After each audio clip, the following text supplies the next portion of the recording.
Okay. Switch that over a bit.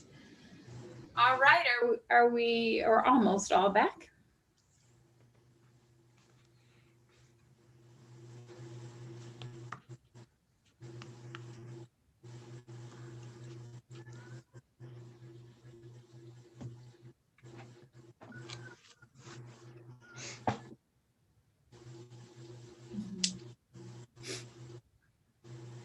Okay, so the next line item that we have is development, which includes UDO updates, zoning, land use.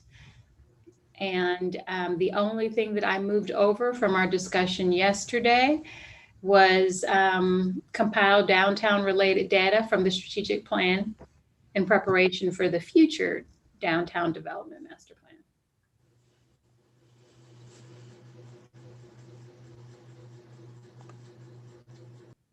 So I guess I'll go. I was one who talked about this. I'm not sure really captured what I was talking about. Okay.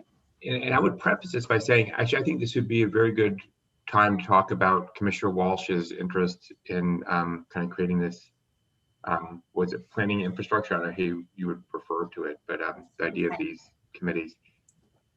The general focus is a lot of the pushback we get is when a project will be moving forward and suddenly people will be saying, like, how is this happening? How is this allowed?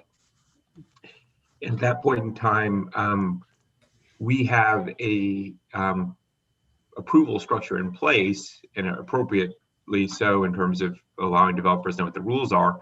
We really don't have much of a say in that. And I think that citywide, there's not a general knowledge of what changes can be happening within people's communities. And so it always seems to catch people by surprise.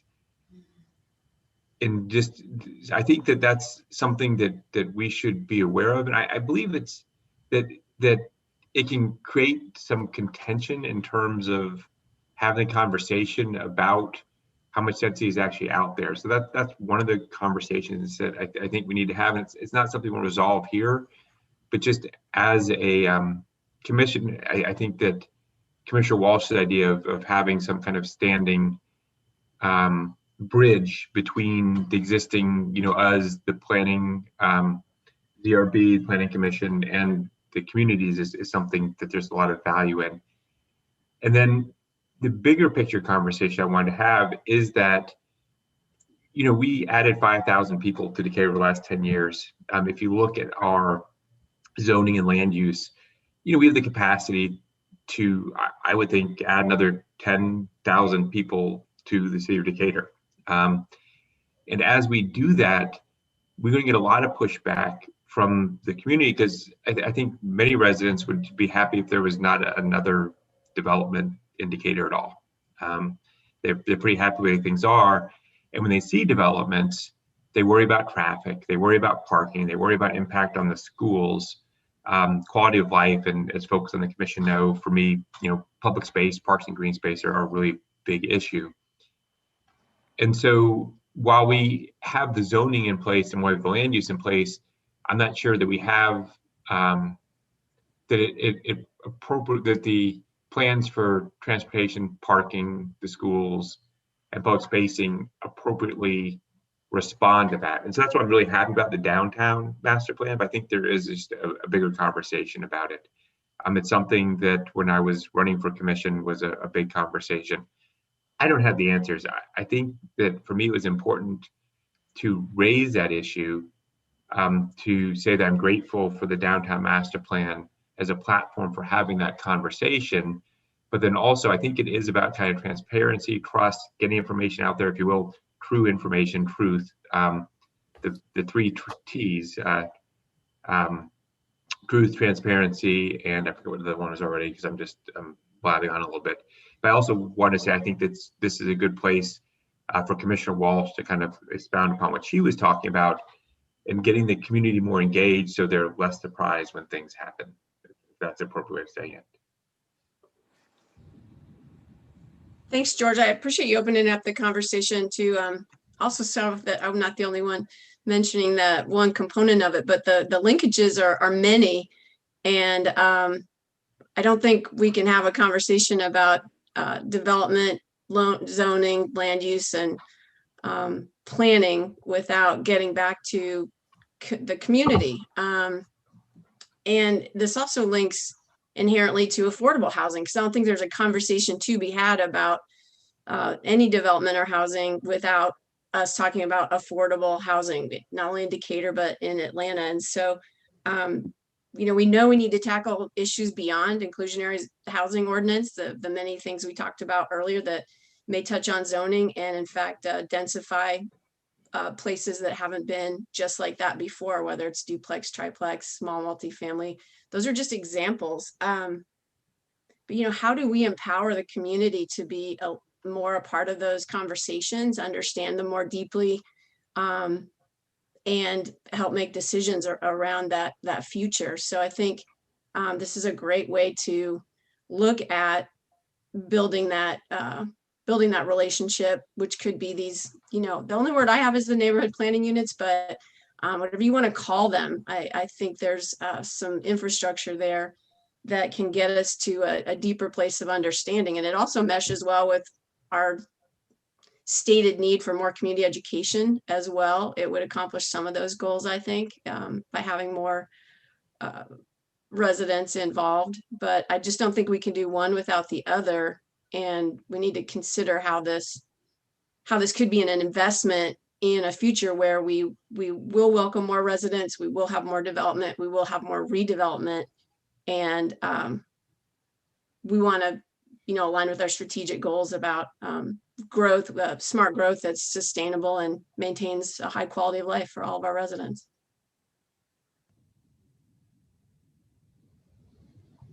So I want to raise my hand, and great points. Just a couple of things I want to highlight on here as we talk about involving more people. Remember back to yesterday, we were talking about how to engage a different group of people. Mm-hmm. One of my concerns is, these groups will look vastly the same from our previous groups in terms of the involvement. So we really need to be mindful that the audience we are trying to reach, we still aren't going to reach this way. And so as we look at, having other groups involved and additional sets of eyes, that, we still have that same struggle, and we're going to have that same struggle. We're going to continue to struggle to bring the right people to the table.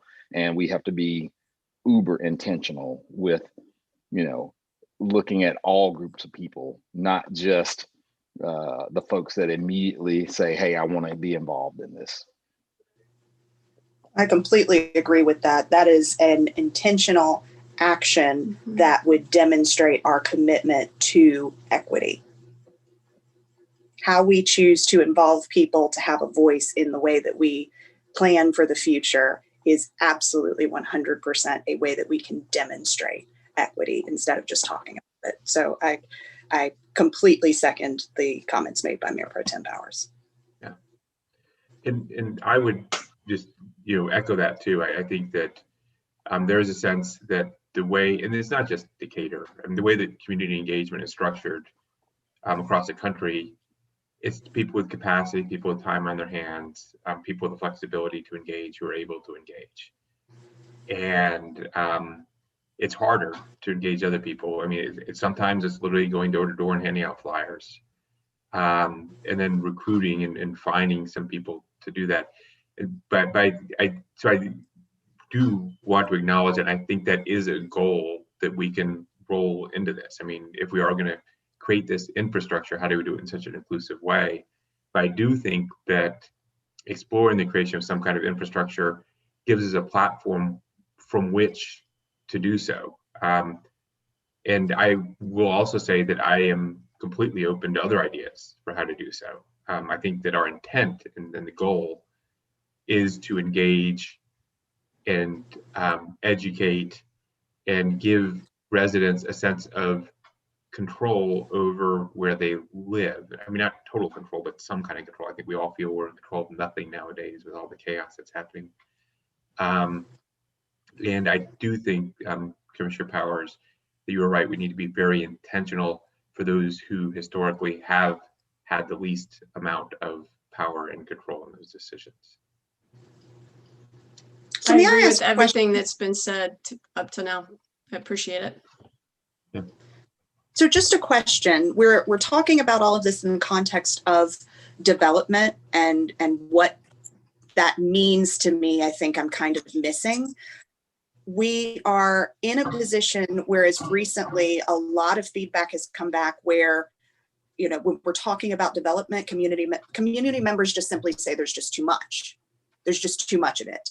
And if we're talking about creating some sort of, whether it's through the downtown master plan or some sort of community-driven focus groups, what is the end target result of that? Is the goal to amend our UDO? Is the goal to educate the why behind development? When we talk about development, what are we really going to do?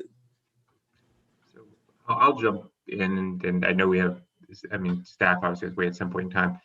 I think that, you know, some people will tell you that, you know, the new development is ugly. So I just want to acknowledge that, and they don't want to see another 5 or 7 story multi, you know, apartment complex. You know, but vacant parking lots are also ugly, and we got more than our fair share of those in Decatur. And I think that the conversation is a bit of a hybrid with that, Commissioner Meyer. Part of it is, you know, I first got involved advocating, seeing all this density coming to Decatur and feeling that there was not enough public space infrastructure parks for the people who would be coming in without their yards and stuff like that. If we're going to have smart growth, that we really needed to attend to the public spaces. And that's how I first started interacting with the city. That's how I got involved forming the Downtown Decatur Neighbors. That's why I ran for city commission. And I think that the concern about development, when you tease it out, it's about the impact on the quality of life of the people living here. And when they see development, well, they see more traffic, they see harder time getting their kids, picking their kids up from school, getting to soccer practice, getting to work, harder time finding parking spaces downtown, the loss of trees, which we're seeing, you know, in our communities, and then even the loss of green spaces, where people are kind of surprised that a vacant lot is not a park. So I think that it's a combination of, you know, I guess it is kind of revisiting that UDO and fleshing out a little bit, which is what the downtown plan would do. When you look at downtown Decatur, it's just pretty much a large part of it is zoned commercial, which means you can do a lot of things in downtown Decatur.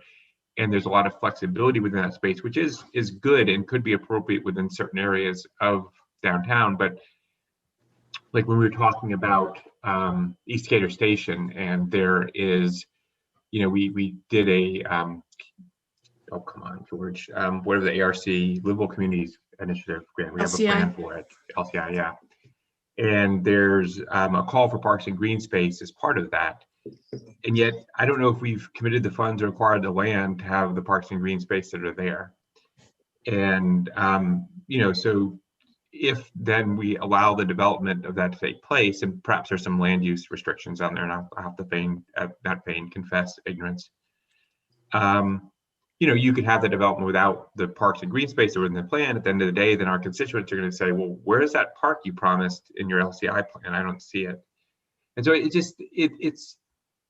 it's those type of conversations. It's just being more intentional about seizing control of our future. We have 3 MARTA stations in our midst. We should be encouraging density and development around our MARTA stations. But density in itself is not smart growth. And I just think we need to dig a little deeper, is what I'm saying. And that may end up changing some of the UDO or changing some of our land use. It's not, I guess there's more land use and zoning than the UDO. Or I'm confused if the UDO encompasses all that. So I think it does. Anyhow, I'm rambling on. I'll be quiet. I do think it is, you brought up some great points. Everybody has, I think it is, you know, how do we balance some of the things that we really want to happen? Do we, in terms of having enough people downtown to keep our small businesses viable, with the walkability to Marta on, you know, with 3 MARTA stations, and how do we some of the things that we really want to implement with respect to affordable housing push us towards density. And so I think it is, how to have those conversations and how to get everybody at the table for those conversations. I know that Commissioner Walsh and I, and this is one of the things that is underneath this, is I think we were looking at some sort of educational activity and whether or not, how that might take place. She and I have both done a planning and zoning educational activity through the Urban Land Institute, that where, you're asked to make those decisions. You have limited resources. You have somebody that wants a skate park. You have somebody that wants green space. You have somebody, and so it puts you in that position, and you're on a team where you have to balance the demands or wants and resources. And I think that's a good exercise that we as a commission could do. I think if there's a way that we could have community members participate in that and reach out to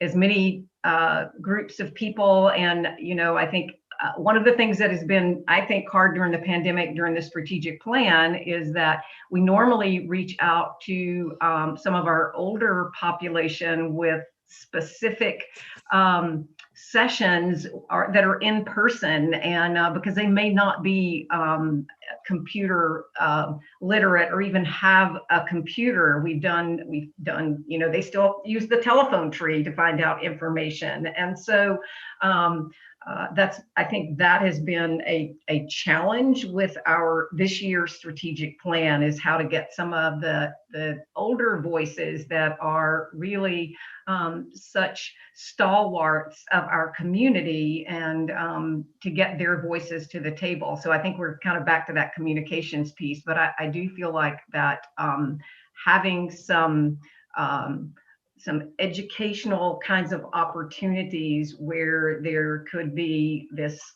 type of discussion, and balancing some of the things that that we look at when we look at land use and zoning, and the decisions are never just like this is going to benefit everybody in the same way. I mean, we certainly found that out when we were doing the LCI study for the Eastlake Marta station.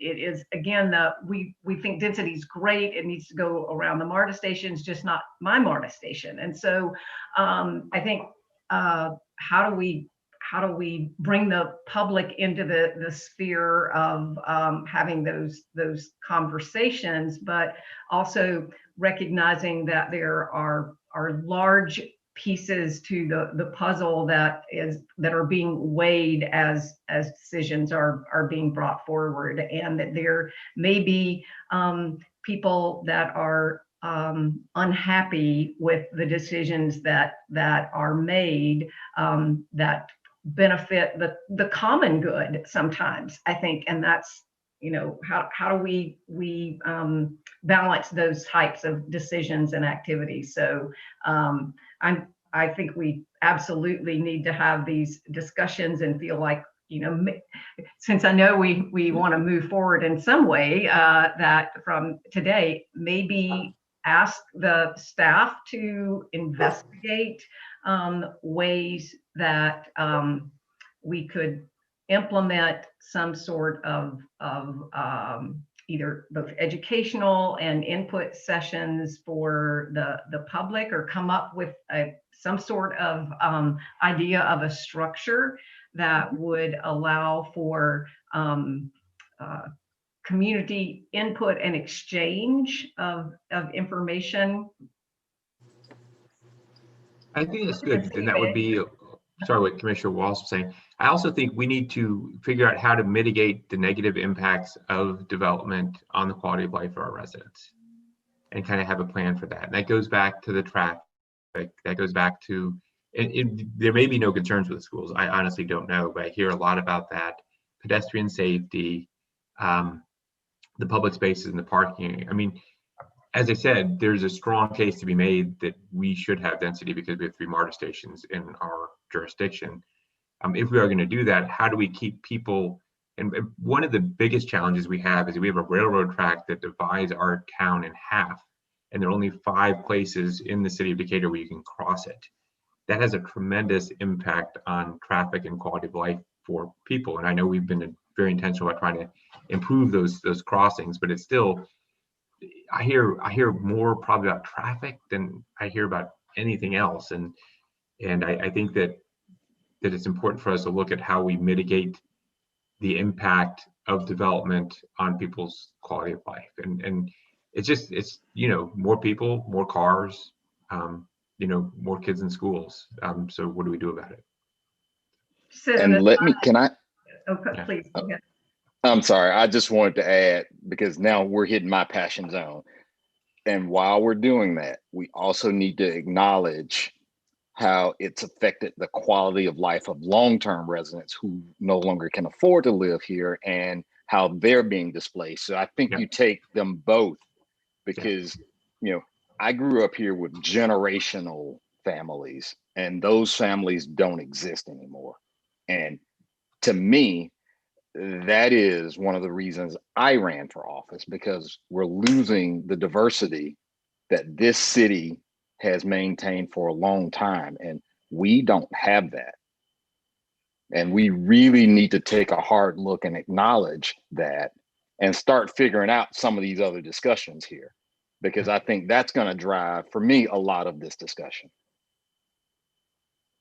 I guess I could make an analogy, and we'll get to the tree ordinance, how do we plan for trees first, and how do we plan for people first? How do we get all the people around the table here that haven't recently or before been around the table to come together to make these decisions that we know will come regularly before the city. And so some people see them as opportunities and some people see them as threats. And I think this type of venue could clear out some myths, bring some realities, a host of things, but it's a regular public environment that we could leverage to engage citizens in a healthy way.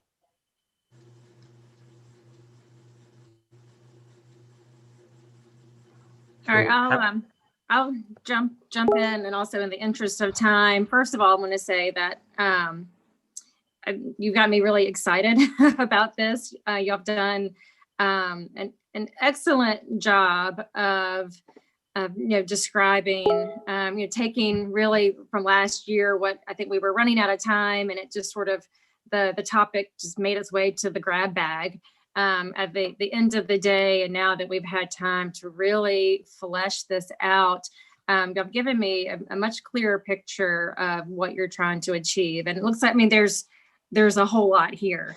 But at the least, I believe that what we can do as staff is, we can come together based off of what we've heard here today and put together a strategy that we believe will achieve some of these goals that you've expressed here. Some are pretty big, and maybe a little bit harder for us to bite off. And I'm hearing that there may be I'm thinking there may be some opportunities, like to Commissioner Dusenberry's point, this idea of mitigating the negative impacts of development. I think there'll be opportunities for discussion with the downtown master plan, but how do we expand that to the whole city? So I think there'll be some opportunities upcoming for that.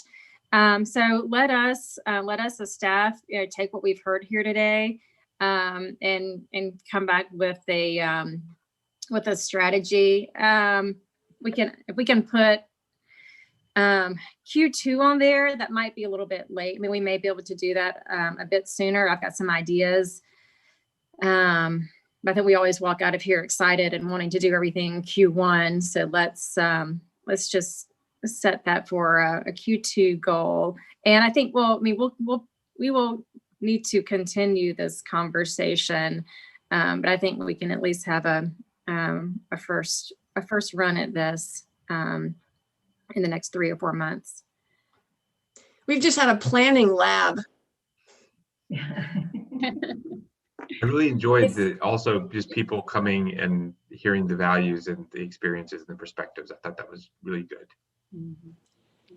If I may jump in and just share a few ideas that Linda and I have kind of tossed around, is about, you know, this neighborhood engagement. And yes, we have this neighborhood engagement, especially when we're working with consultant teams on master plans and strategic plans, but how do we carry that forth in other areas of the work that we do, where we don't really have a consultant team that helps push out information and develop a whole new website for an initiative.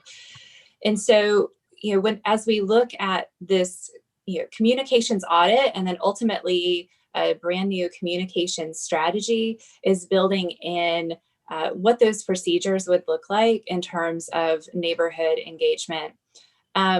You know, one thing that we have been also thinking about, we presently use a system called GovSense. So when we as a city receive formal applications, you know, whether it be a variance request, you know, something that goes before the Planning Commission, you know, building permits or land disturbance permits, you know, we would love to see a system such as GovSense or another system that ties these formal applications to our GIS web map. So if there is a demolition and a new construction that's happening next door, and the neighbor wants to know more about it, they can go to this website and you know, find out what this project is, maybe even see those plans that had been uploaded to the website. And I bring this up because there are a few other municipalities in Metro Atlanta that have this technology. And so I think that's another way to help get communication out there. And then, you know, as we think about this planning educational activity, this planning lab, you know, that's offered through ULI, there's another program called Box City. You know, we have our Decatur 101 program, but we also have that 202 Encore that we could build this educational activity into. So those are some of the ideas that Linda and I have tossed around that may, you know, be a part of the work plan.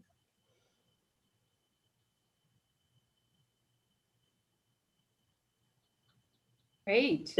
There's silence. Okay. Oh, it's great stuff. It's great That's stuff. good yeah. Good. I was going to say it, but I really would prefer to hear you say it. It's great stuff. Fantastic. So we have those two line items to investigate structures that allow for diverse community input and exchange of information, and to ways to mitigate the negative impacts of development and traffic. Anything else that you want added here and corrected for this first one? Is this still relevant, and is it in the right spot, or should it actually go for downtown master plan now that we've added it?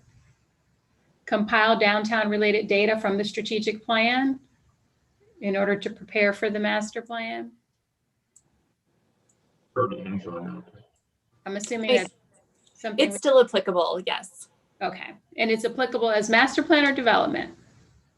Master plan. Okay, great, perfect. Anything else that needs to be discussed through the lens of development right now? I'd like to circle back to what Tony's Mayor Pro Tem Power said in regard to making sure we include people who perhaps are not always included in these conversations. And I don't know how to capture that, but it should be acknowledged somewhere. I was hoping that the word diverse would help that, so that when you add diverse? Okay. When we get to that planning, that we just don't accept the usual community members that come out, but we actually put intentional effort around expanding that pool. Yeah. How about diverse, often not engaged, or something like that? Just people who are often not engaged.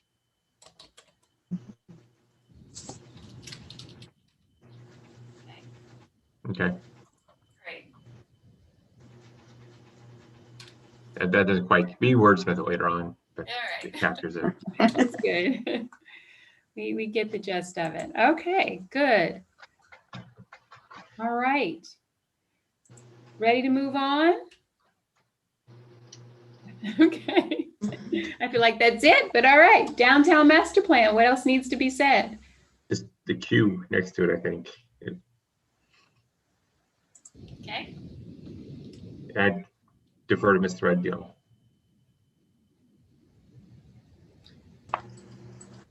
When do I'm we? hoping to hear more from you all. Oh, well, it sounds like for this, though, I think we talked about the substance of it. I think that it was more, when do you think you would be able to get around to it? Or is there more substantive conversation? I think we've talked about this a lot. Well, I think we can begin shortly after the strategic plan as we wrap that up. We'll have an RFP process, and we can actually begin that as we're wrapping up the strategic plan so that we can jump right into the downtown master plan. So I'm thinking Q3, Q4 that we can at least get started. Okay. But usually a planning process, I usually say about 9 months on average to do it the right way. And I think we're not just talking about compiling the data, we're talking about beginning the process for the downtown master plan, like developing an RFQ and or RFP for that. So begin the process of for the downtown master plan.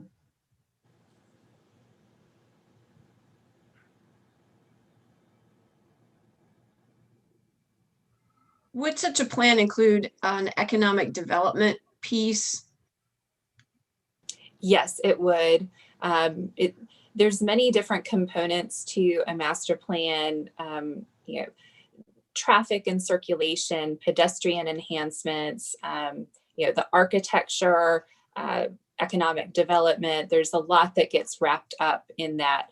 There is, I think it's the Carl Vinson Institute or maybe another organization based out of UGA that has done an incredible job with other communities throughout Georgia to prepare these master plans. I think we're in a slightly different boat because downtown Decatur is held up as a great example of a downtown renaissance. And so if we were to do a downtown master plan, it's kind of like phase 2 of our downtown. So it's I'm excited to see what we come up with as a community. And I like that phase 2. I like that. Would the first thing be Q1, Q2 in terms of just compiling the data? I don't think we're at that point yet in terms of Q1, Q2. I don't think we're able to start that just yet. Yeah.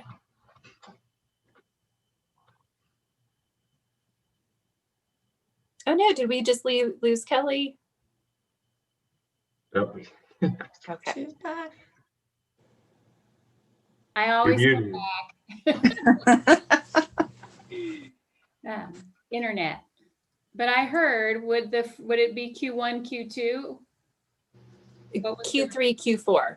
Okay, that's what I thought. All right, for the compiling as well. Yes. Yeah. All right. I think we'll benefit greatly from the economic development piece and this, phase 2 effort as we come through COVID and recover and see some new realities in, as we know, commercial real estate, how our restaurant and dining industry fares, et cetera. We could have a little bit of a, well, we want another renaissance is what we want. Renaissance part 2. Great. All right. Next topic of discussion, noise ordinance, those leaf blowers.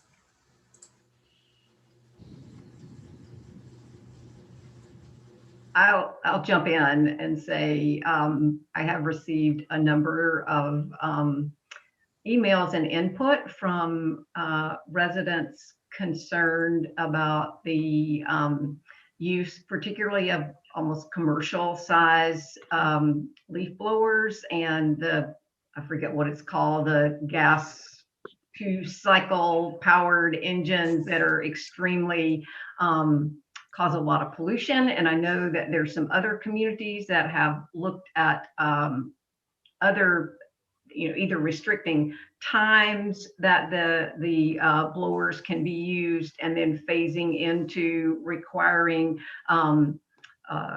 electric leaf blowers rather than the gas-powered engines. I think Athens is looking at that and has have assigned that to a committee or some staff to take a look at, because it is not just noise, but and I think the Environmental Sustainability Board has also expressed interest about the pollution-related impacts of leaf blowers in particular. I don't know about the mowers being, I don't get a lot of questions about that. I also know that the city uses gas-powered leaf blowers on the square. And so that we've had this conversation a little bit in the past, and I feel like that if we're asking commercial entities or residents to make change, then I think we need to look at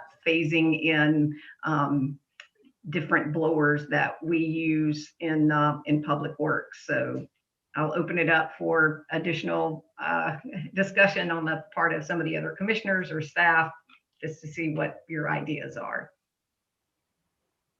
May I jump in? Yes. So I completely agree with needing to do something about the environmental and noise related impacts of gas powered blowers. I think the last statement that you made is probably the most significant, that we as a city should not be implementing anything that in that form of do as I say, not as I do. We should be the first to make those changes and implement those changes before we ask members of the community and businesses who serve this community to do that. I also think that it's important when we have this discussion to think about the impacts to the people doing the work. So when we think about how we would implement these changes or require these changes to be implemented by companies small landscape companies and the like, we really need to think about how we want to give them the opportunity to comply. And we want to make sure that we are fair, equitable, and implementing common sense, I guess penalties. I don't like to use the word penalties, but whatever we're going to use to enforce our ordinance needs to not just solely adversely impact the workers who are doing the work. Right. And I mentioned that briefly yesterday, but absolutely, it is not as cut and dried as you might think.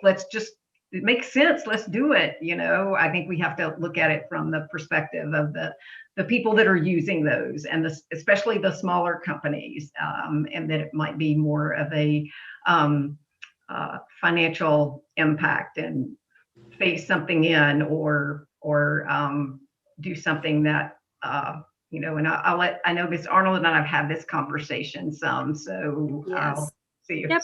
And I totally agree that the city should set the example. So I'm sorry, the background noise is actually a landscape company across the street. So if y'all can hear all that noise, that's what that is. Look outside and see if it's electric or gas, okay?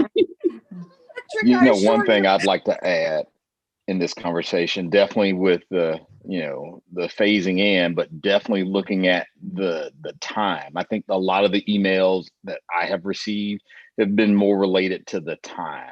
I don't think people are 100% opposed to it. However, it's the 7 o'clock in the morning on Saturday, or whatever the time is, that we be cognizant that others may be working differently and will continue to work differently, so that we need to take all those things into consideration as we're looking at, maybe it's a phase in with, the first low hanging fruit is, well, these are the times you can do it. But also, with that being said, I know a lot of areas in our community are surrounded by public streets. And the thing that gets me going is I see a professional lawn company and they're blowing leaves into the street and into the right of way, like they're going to magically disappear. And so I really want to talk about that too as an environmental impact. Mayor Pro Tem Powers, I'm pretty sure that you read my mind with your comments there. So first of all, there's probably not a week or two that goes by recently that I don't receive a complaint, about primarily the noise from the lawn equipment. And, normally it's the leaf blowers, but it's, mowers, edgers, whatever equipment's being used. And obviously,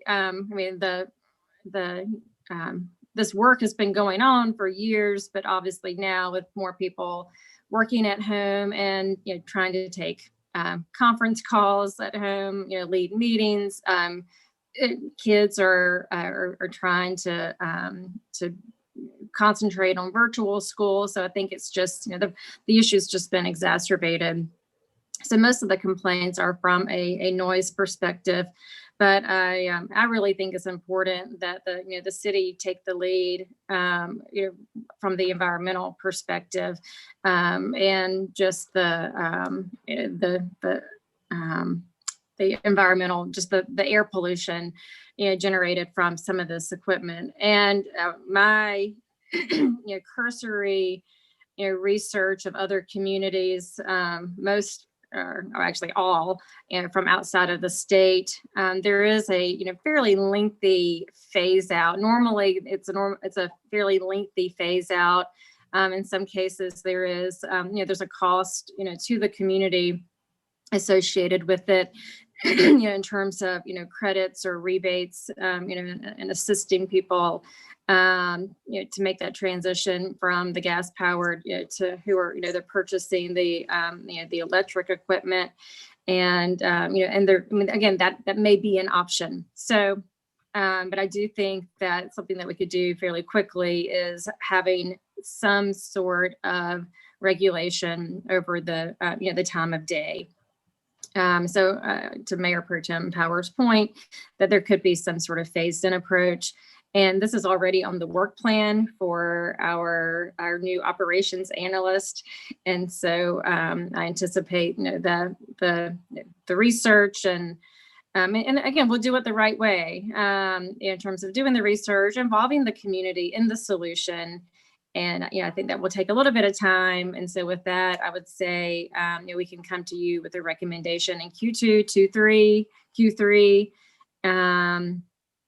And so it very, now that I think about it, it very well could be June or July, based off of just some other projects that the operations analyst will be working on, and also just getting through budget season.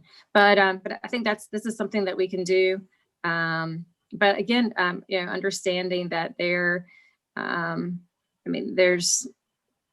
it's probably, it's easier said than done. There are a lot of folks that, they make their livelihood, with their landscaping businesses. So I think we just have to be really, really careful, really sensitive to that, and make sure that we are, we're listening to all of the parties, and but ultimately what we're developing is what's best for our community.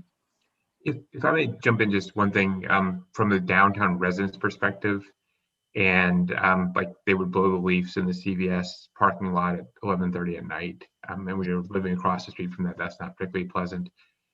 Also, just kind of pick up the trash, and the beeping of the backing up, and then the dumping of the dumpsters, which is also happening.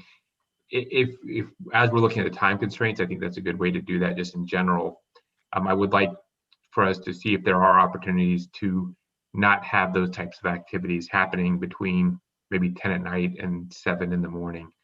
Because as we're encouraging more people to live downtown. Right. I will say, there's going to be, there's going to be different noise and associated with living in, in the downtown area, as opposed to living in a single family neighborhood. And we've tried, I think we continue to try to accommodate, but there are just some, there are some limitations, and in terms of just the times, mostly because of traffic and when we can get in and out of these buildings. But I hear you. I mean, and we hear the downtown residents, but also just want to be real open that that there are different different issues that that people living in the downtown urban area are going to have to contend with, as opposed to living in the single family neighborhoods. And appreciating that, but still would say to the extent that we can find some hours that we designate where this activity does not take place, that could somehow strike a balance. I would hope we do that. I just got to chime in here a little bit. I mean, we get complaints occasionally. Sometimes it's definitely confirmed that it's a city sanitation truck that is being complained on, and we really do try to meet a compromise on those times, and it is not always easy to do that. We've modified the way we pick up trash during the pandemic to aid the businesses.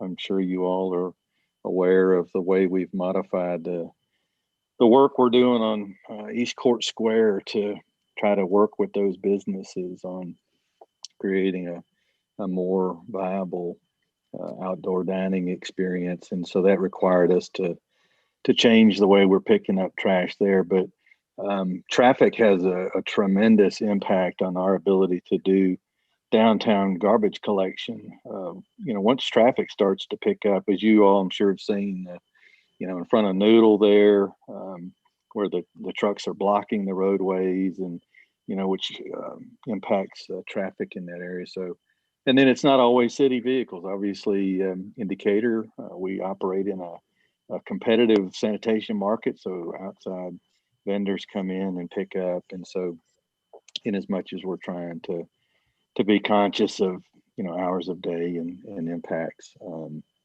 that does complicate the matter a little bit. But because once you start getting the cars in there, those large garbage trucks are extremely difficult to safely operate. We've had our share of accidents and stuff that it's tough, but we definitely hear and we continue to incorporate that. I appreciate your comments too. It seems that most of the complaints from last year are actually related to noise occurring during business hours, because more people are working from home and doing school from home. And so individuals who weren't previously impacted by noise during the day are now finding this to be unbearable. And I think that when we think about the difference in the ask to ban gas-powered leaf blowers to eliminate the noise versus changing the time, we're not really going to overcome the true objections of the individuals who made the complaints based on noise during business hours. So we might need to, put that on the list as something completely different. I agree. I think that's where we've heard from, that's the most of the people that we've heard from during the pandemic, is that, how can I maintain a phone call, see about my children? And I mean, I think especially maybe even during the months when we may have had windows open or our house more open than when it's 20 degrees outside. But even then, if you have somebody blowing right next to where you're working, you hear it, don't you, Commissioner Meyer? I do. Today, so. And I would just like to clarify, all that noise was coming from next door. So that was Atlanta's noise, not Decatur's. Okay, all right, good to know. but we can definitely, I hear you. I mean, we can look at some, it's finding that balance. Do we have, blower-free days, or, severely restrict, the hours? Let us work on some recommendations, but I hear you. There's no longer going to be a good time of day, as in the past, where it might have been safe to, from noon to 3 before kids came home, and that sort of thing. But that's no longer going to be the case, or at least not for the foreseeable future. A practical question here. So if anything came to the commission regarding leaf blowers, would it actually be in the context of the noise ordinance, or would it be a separate line item to discuss? Oh, that's good. Oh, that's a good And point. the reason I'll back up real quick is because I brought noise ordinance to the meeting last year, pre-pandemic, with a couple other things in mind, not necessarily focusing in on leaf blowers, but we've had challenges during the day because of different types of noise. We understand it'll happen. We live in a city, but we had a couple really acute challenges that I felt like went around over and under our code. So we had said we would take a harder look at our overall ordinance. Is it robust? Does it manage our needs as a city? How does it compare? Are there other templates we could look at? So that was a little bit of a different conversation, and it wasn't based on a leaf blower question.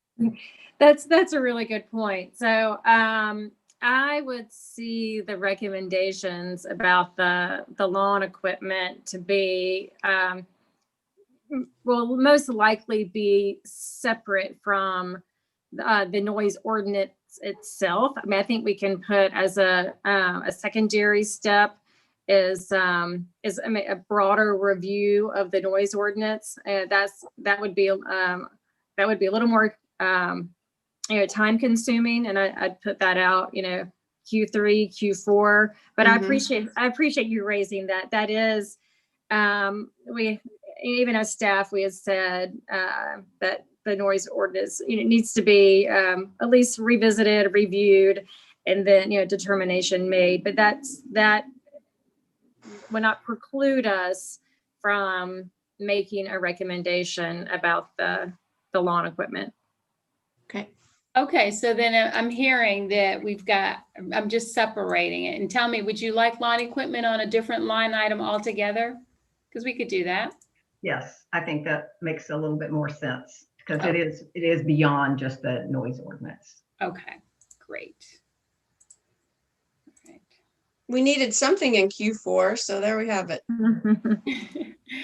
Okay.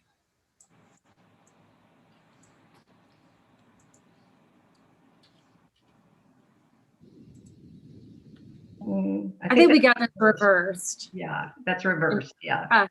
Yeah, thank you. Great, thank you. All right. Feels good? Feels complete? Good. All right. Speaking of ordinances, let's talk about trees. Another quick one. This was moved over from 2020.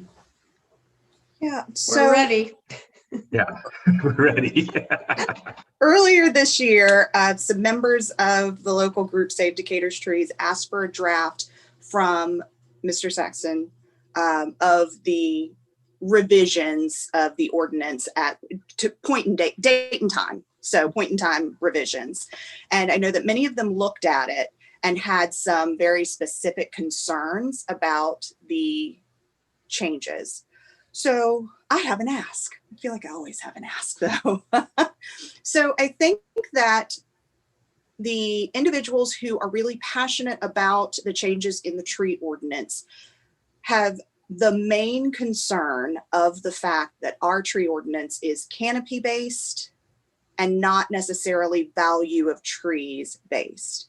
And I know that yesterday we were talking, he was giving a great update about the tree ordinance, and there were some mentions of, high value trees, less grading, all of those things that they have been asking for, but they weren't necessarily reflected yet in the draft that was provided to them over the summertime. And so my ask is really that we have or allow a community-based or community-driven work session so that the ideas and thoughts to improve the tree ordinance can really be discussed, debated, and then hopefully incorporated in such a way that the members of the community feel like we will have a long-term viable tree ordinance that will, help to protect not just the tree canopy, but the high value trees that we have within the community. And then the second part of that ask is that when we do look at what we want to do, that we take a look at what our neighboring cities are doing as well, because I know that Atlanta is undergoing an overhaul of their tree ordinance and shifting it away from canopy based, and maybe some other cities are doing that as well. And I know that that you've probably done that in years past. But if that's a possibility to really, you know, compare and contrast what our neighboring cities are doing, and then look at what we can do and what changes we need to make to not just our tree ordinance, but also aspects of our UDO that this affects, I think that would give us a really meaningful tree ordinance.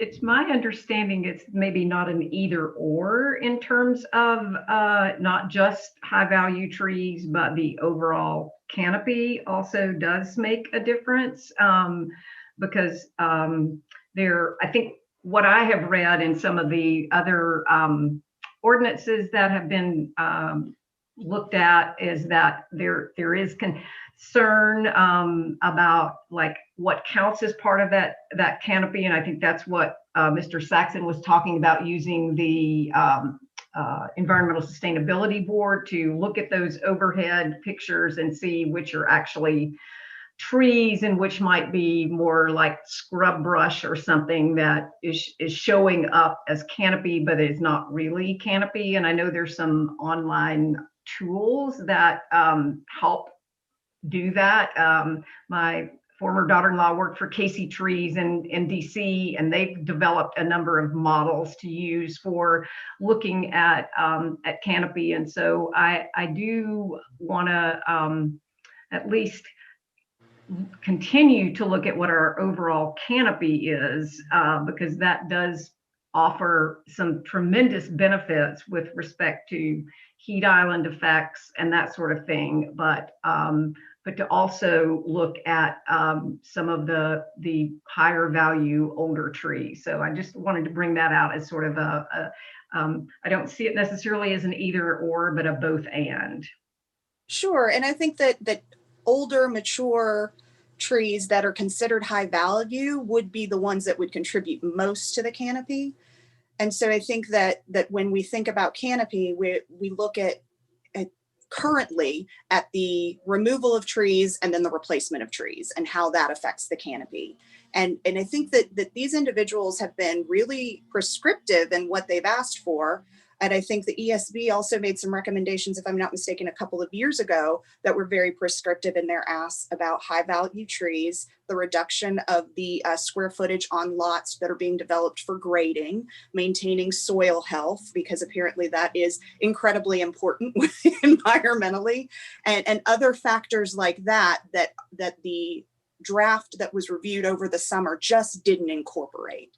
And so rather than the back and forth, I feel like this is a great opportunity to engage those most knowledgeable and vocal members of the community to have a part in this draft so that it really does end up incorporating the best solutions for the community. Can I make a point of clarification for you, Commissioner Meyer? So you called for a work session. I would think that the work session would be between the city commission and city staff, being led by city staff, and then the opportunity for the public input would come at the public hearing for the ordinance. Okay, typically so work sessions. Let me go back. Let me not use the word work session, focus group.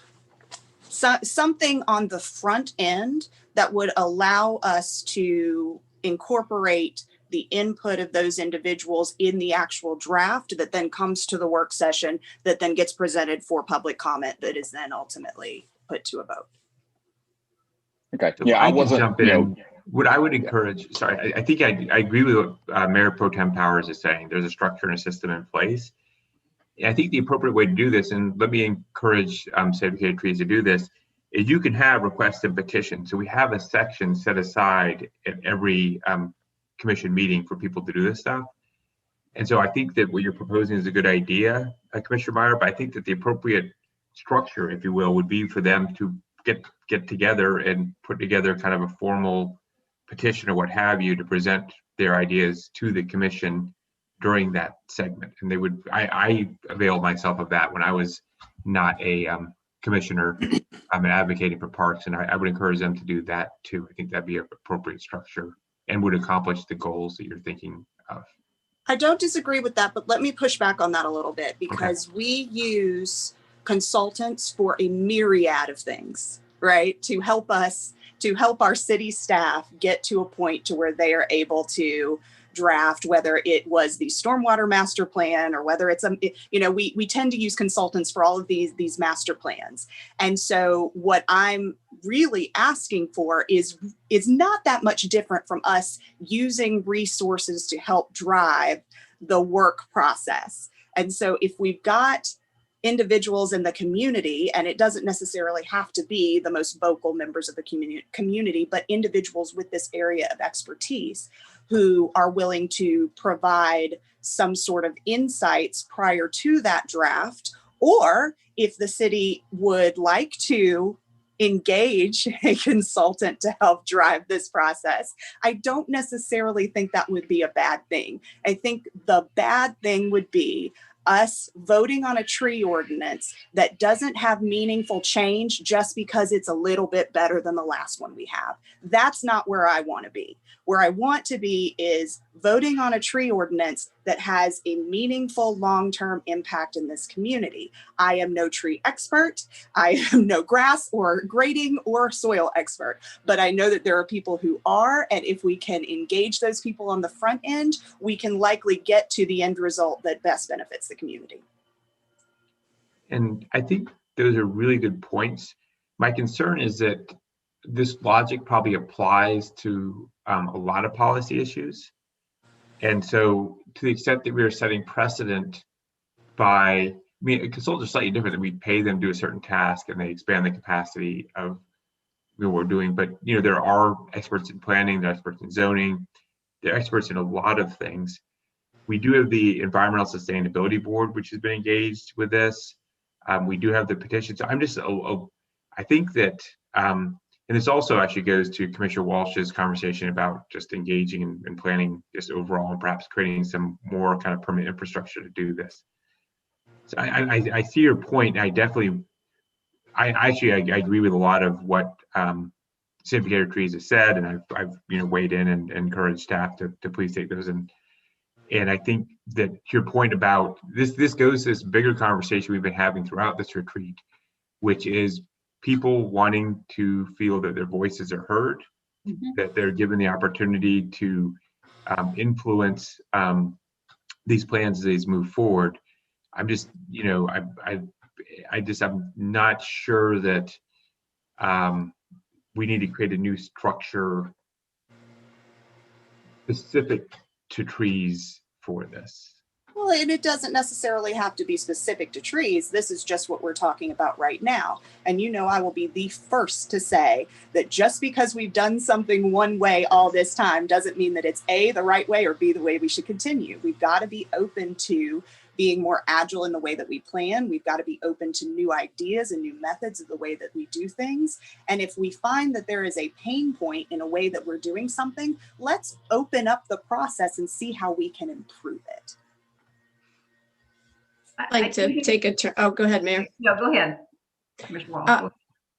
I'd like to, in an encouraging way, give ourselves a lot more credit as an organization for being very close to passing robust and strong tree ordinance this year. And the years of work by staff and their engagement with the community and the participation by the ESB has actually been happening, and we're really poised to doing that. So I would not say we don't need more community input, not at all. We absolutely need it, and there will be venues for it, and we could invite it in a special format, Lisa, if we came up with a way that would work, because yes, the pandemic has taken almost a year out of folks' schedule, but there have been a lot of interactions one-on-one between commissioners and Save the Trees, between commissioners and ESB, between staff and all those groups.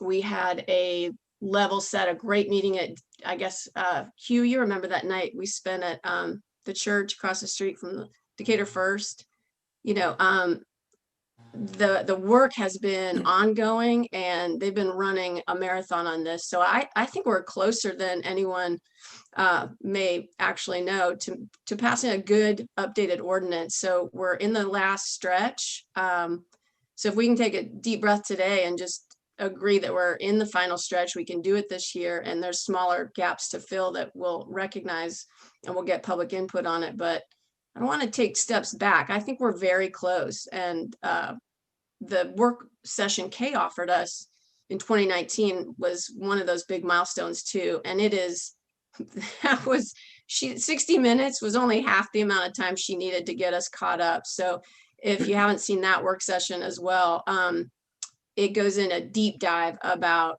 quality trees, specimen trees, the tree matrix, diameter at breast height versus canopy, how they can complement each other, how we measure our canopy. I think one gap we haven't seen, and the city manager has offered it, is the most recent update of what our tree canopy currently is. And I think if we can socialize that in the community and get agreement on we are where we are, that'll be the launch pad. And then we've got this. So that's what I'd like to say about it. But I in a very positive way, I think we are so close, and we can knock it out this year, no problem. Okay, So we must be getting very different feedback, because no, I'm meeting with trees all the time, and they have a consistent message. They're organized. They're working closely with ESB, and ESB is working closely with us. So I think that's a great linkage, and we'll see it as our approval process plays out. So again, we're not getting the same feedback, because the feedback that I've gotten is that their requests have been very specific and have been shared frequently, but they are not reflected in the draft. And so I don't know where the disconnect is, but if you're hearing that we're close and I'm hearing that we're nowhere in the range, that's an issue, and one that we probably need to flesh out. I do think there has been time between when that draft was put out and I don't know if Mr. Saxon can, I mean, he mentioned a couple of the things yesterday that were, have been consistently in that, you know, the 4 things: plan for trees first, look at the grading, look at saving some of the, you know, looking at the difference between a specimen tree or an older tree, and enforcement. And so, I don't know if there's, I think those are the 4 things. And I do feel like that there has been a lot of work done. And I agree with Commissioner Dusenberry. I think that it is a little, you know, the process, there are people that are a part of this that are very, very passionate about trees. And there are some people that are arborists and that are naturalists and things like that. But at the end of the day, I think we look at that feedback and that input, and look to staff to bring us a recommendation. And I guess I would like to hear from Mr. Saxon about where the revised tree ordinance currently stands, because I think it was where it was where it was when he shared that. There's been some time, and I think just to look at some of those additional asks and to get a little bit of feedback from Mr. Saxon, because I'm hearing that there are some things out there that the community would like to see as a part of it, but I've not heard that there is no sense of looking and considering those things as a part of the revised tree ordinance. So, Mr. Saxon, can I put you on the spot? Sure. So I'm going to just repeat a couple of things I said yesterday. First of all, we are in the midst of a tree canopy study, which is the you know, the way we have our present ordinances established is to preserve and enhance canopy. We will have a report from about this in the next month or so that will document our canopy over the last 10 years and whether it's grown or been reduced. We will be glad to share that with you, and we are anticipating a work session with the Environmental Sustainability Board to discuss this and to do site reviews on the ground to sort of confirm, validate the study. Who would be involved in doing that? The site on the ground site reviews. Well, right now we're looking at the members of the Environmental Sustainability Board and staff and consultants. Okay. I mean, won't be a secret. Who's preparing the tree canopy assessment? That's not that's a consultant. Consultant gentleman named Tony Giarusso, who's on the faculty at Georgia Tech and has done this fairly. It's actually recommended by some of the Save Decatur Trees group as the best person to do this, along with our InterDev, which is our GS consultant. Thank you. So that's ongoing and should be results of that should be coming available in the next month or so. And we also, again, just to sort of put all this in context, these are the Stormwater Master Plan earlier this year provided credits for saving trees to the proposed stormwater fees. That was a recommendation. There were, I mean, again, I think it will impact some of the recommendations you've been considering, or at least options you've been considering about affordable housing. If you increase density in the single family neighborhoods, which is where most of the canopy is, you're going to impact trees. So all these are sort of interrelated. And we agree, frankly, we agree. I don't know that it's been included because we haven't really worked on it in over a year other than do a little tinkering. But we agree that planning before you start designing a home, we're going to talk about generally about single family neighborhoods, again, because that's where most of the canopy is, that planning for trees before you start planning your home is the best time to preserve trees. So that is something we will have a recommendation about that may involve staffing changes, because presently we don't do this. We review a plan after we get it. So if we're talking about involving ourselves in the tree protection before planning, before a home is designed, that's additional service we don't presently do. It may require additional staffing. That's just something to think about. And then looking at limiting the site disturbance, improving boundary tree protection, increasing the minimum canopy to be saved on individual lots. That will go to some of the comments that Commissioner Myers made, identifying and providing additional protection for trees of significant value, improved enforcement. Again, that could be a staffing, there could be a staffing impact there. And then looking at, we are not presently looking, although this could come up, but I don't believe we're presently looking at changing zoning to reduce lot coverage or to, doing things that would impact how much of a lot is developed. We will be at least providing some input on whether or not trees in the buildable area of a lot should be protected. Presently, that does not take place. And what that means is you have you have a single family home or single family lot with setbacks, and you can develop anything in those setbacks. I mean, that's generally you're confined to those setbacks, but you do could remove trees in the buildable area.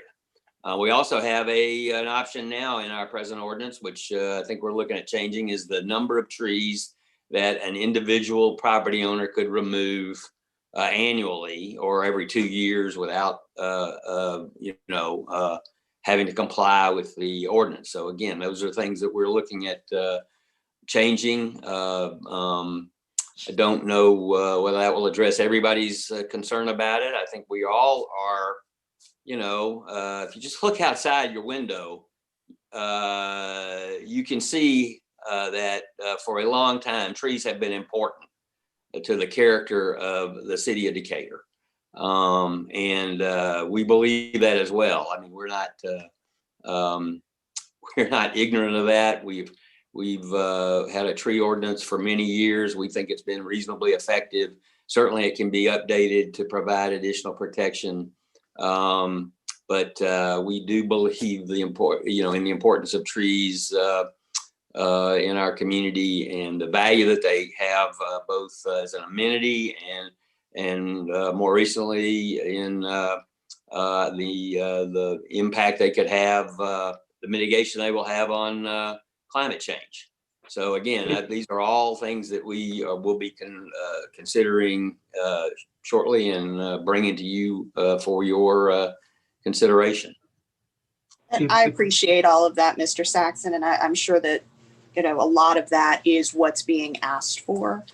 And I'm very well aware that I'm on an island on this one. And so I think that, just for the sake of time, I will accept that and hope for the best, knowing that it is now in the hands of community members who have the concerns to express those. And it's been a difficult, I have offered to meet with members of the Save Decatur Trees leadership, and I know it's been difficult for the past several months to meet, but that's still a standing offer.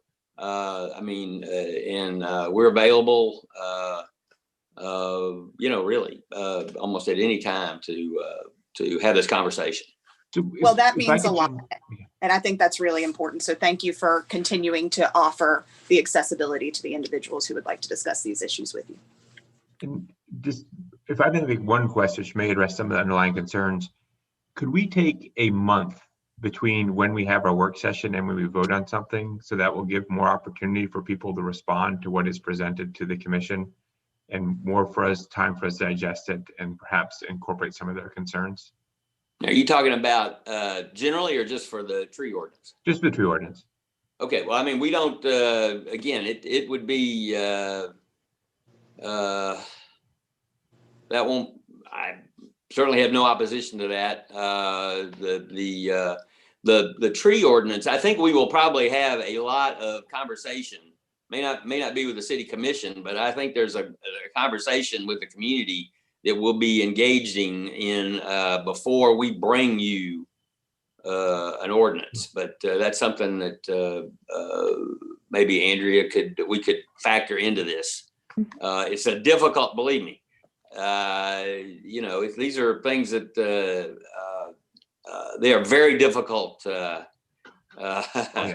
I mean, Atlanta's been dealing with this for years, and still hasn't come up, I think, with a solution that people are agreeing to. So it's just.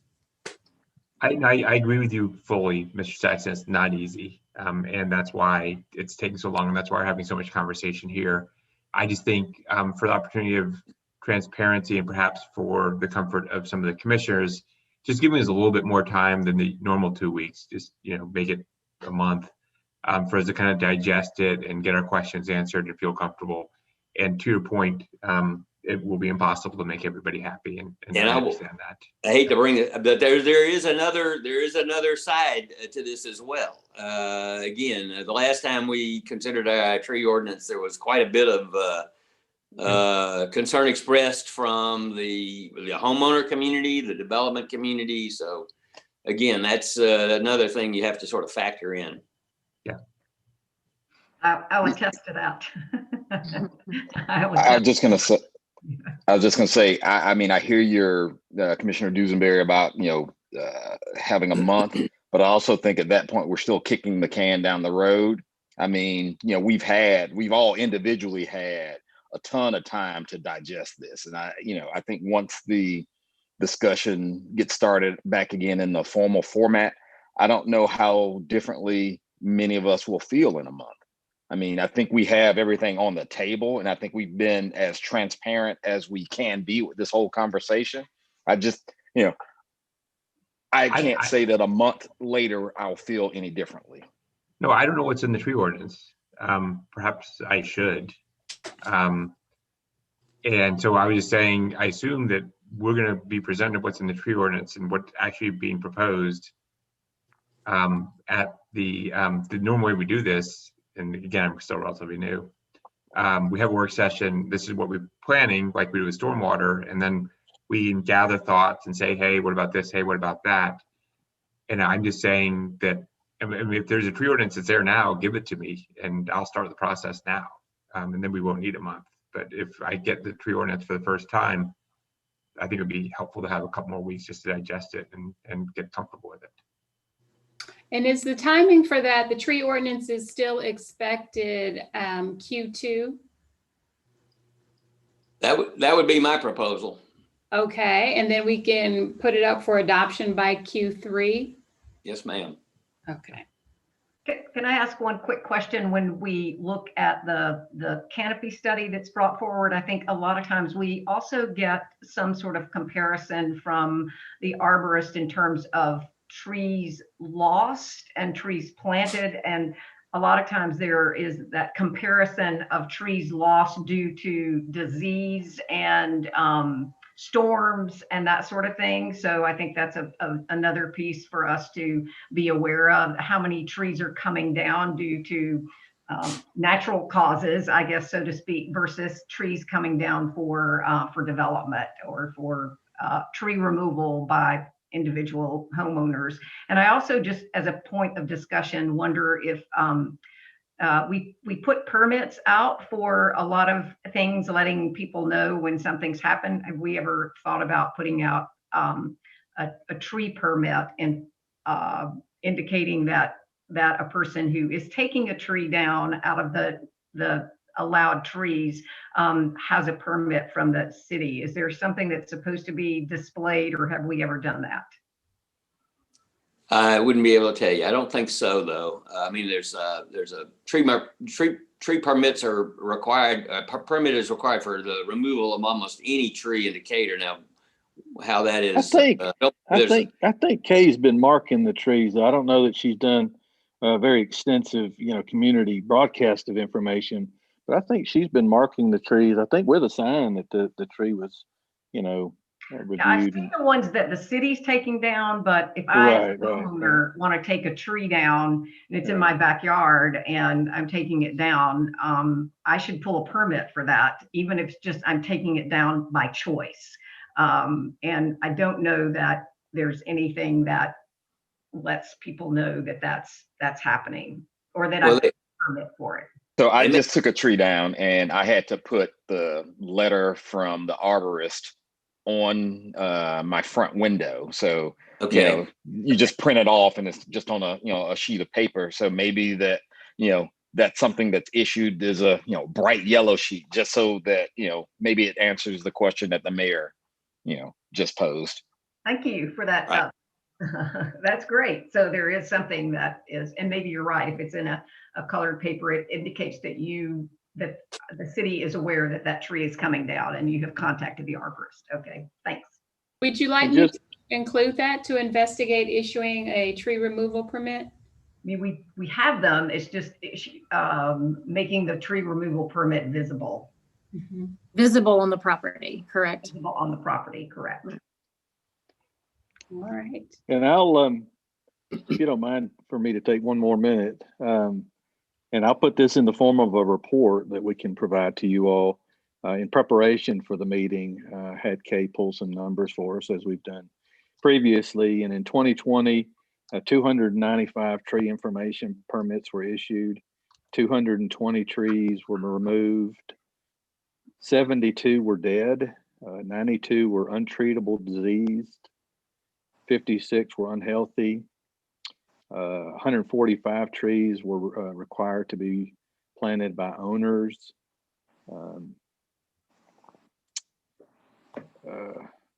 75 trees removed were high to extreme risk based on arborist reports that were provided. So we'll put that in the form of a report and forward that to you all as well. Great, thank you. That's great information. And there was one other data point I'd ask for a different context, which is how many, if we can just get up to speed, not today, but maybe at the work session, how many we've planted, because I do know we've planted a ton. And I think Andrew and you and I had that one exchange. We were trying kind of like a glance at the year, how many we planted. If Kay had that, that'd be great. We can do that. And I do want to one, say thank you to Commissioner Walsh for bringing up that work session from 2019. I'll find the date and send that out to everyone if people want to go back and look at that. And just with that, while I mean there was a great deal of information. You're correct. That was packed into that work session. That was way too short. But I just want to really commend staff for recognizing probably somewhere in the middle of that work session that we realized that we were not ready, to bring this forward for a vote by the City Commission. Because up until that work session, that was what we were charging ahead to do.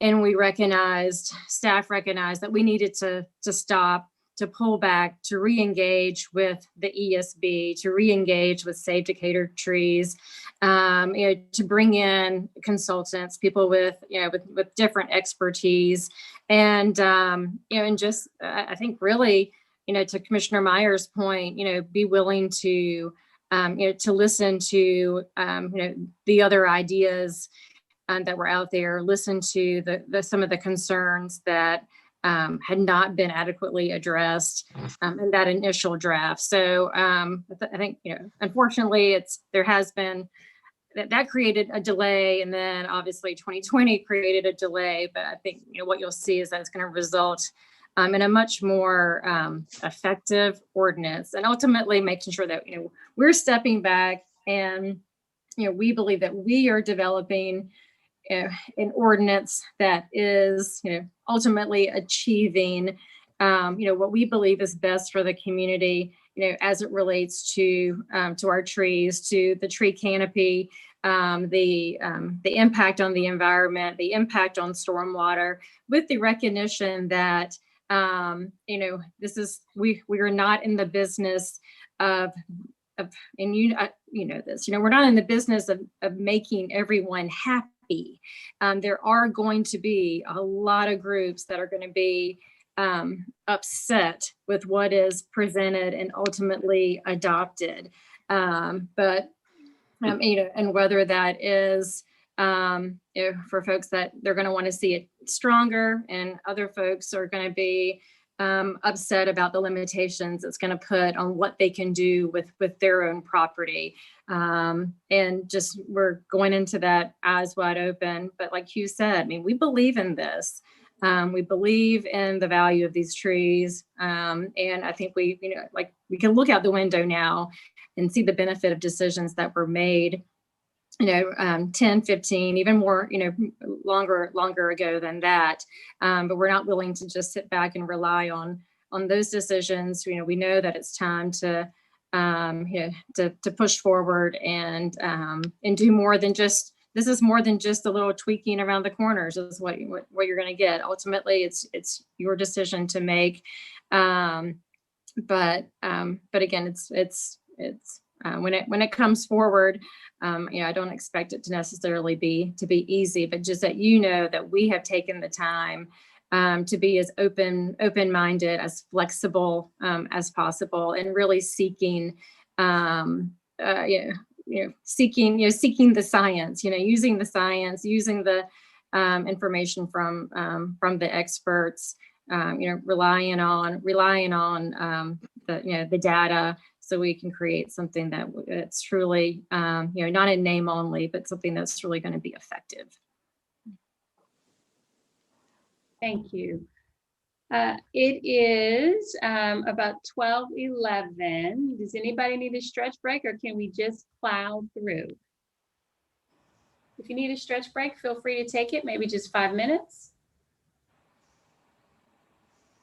Okay, you guys look fine. We can keep going. All right. All right. So communication strategy.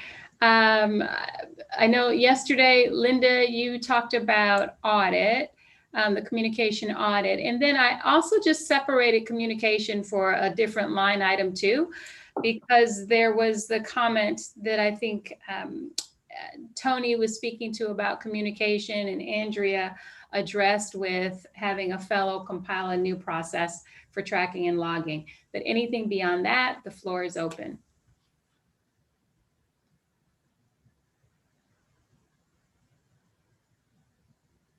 So I think my comments will be more relevant in the second part of this. So I've got nothing for this side of it. My questions yesterday, I think part of the angst I feel as a commissioner is responding to something that's been in the loop for multiple cycles, i.e. something that's on C-Click Fix that may have been reported a year or 2 or 3 years ago, and it's still an open ticket. So closing those loops down and finding ways to actively, sort of fix and address our residents' concerns. I think communication is the key for all of that. It's okay if something's going to take a while, but if the information's out there and our residents, constituents, business owners don't know that, that's when they get frustrated and seek out city commissioners. So, I want to be clear in our communications strategy going forward that, we can acknowledge a problem, but just acknowledging the problem on its surface and not doing anything creates a whole new problem.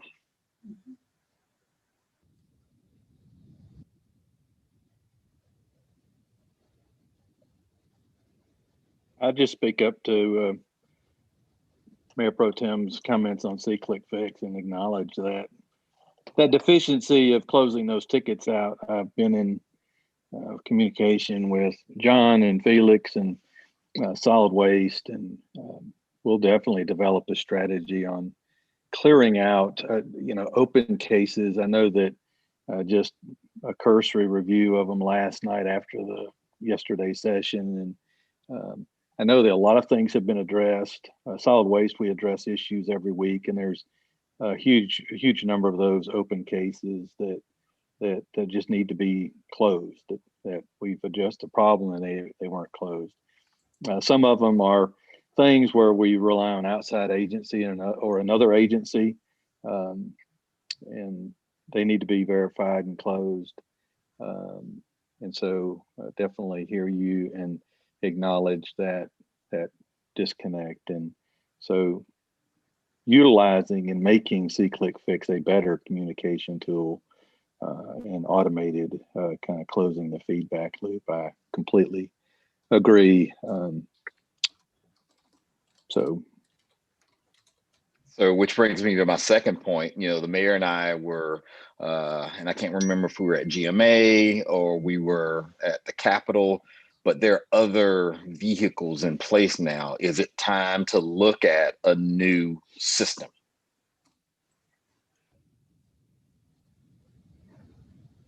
There are other, I guess, companies that offer a similar service, and I don't know if it is partly from the C-Click Fix software end, or if it is a staffing issue, or is there some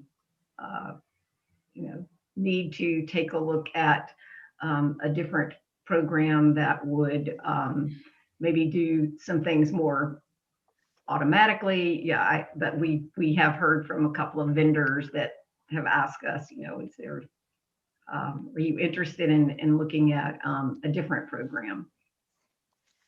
And I think we'll have a better idea once our our operations analyst gets into the, one, I think, kind of developing our own process.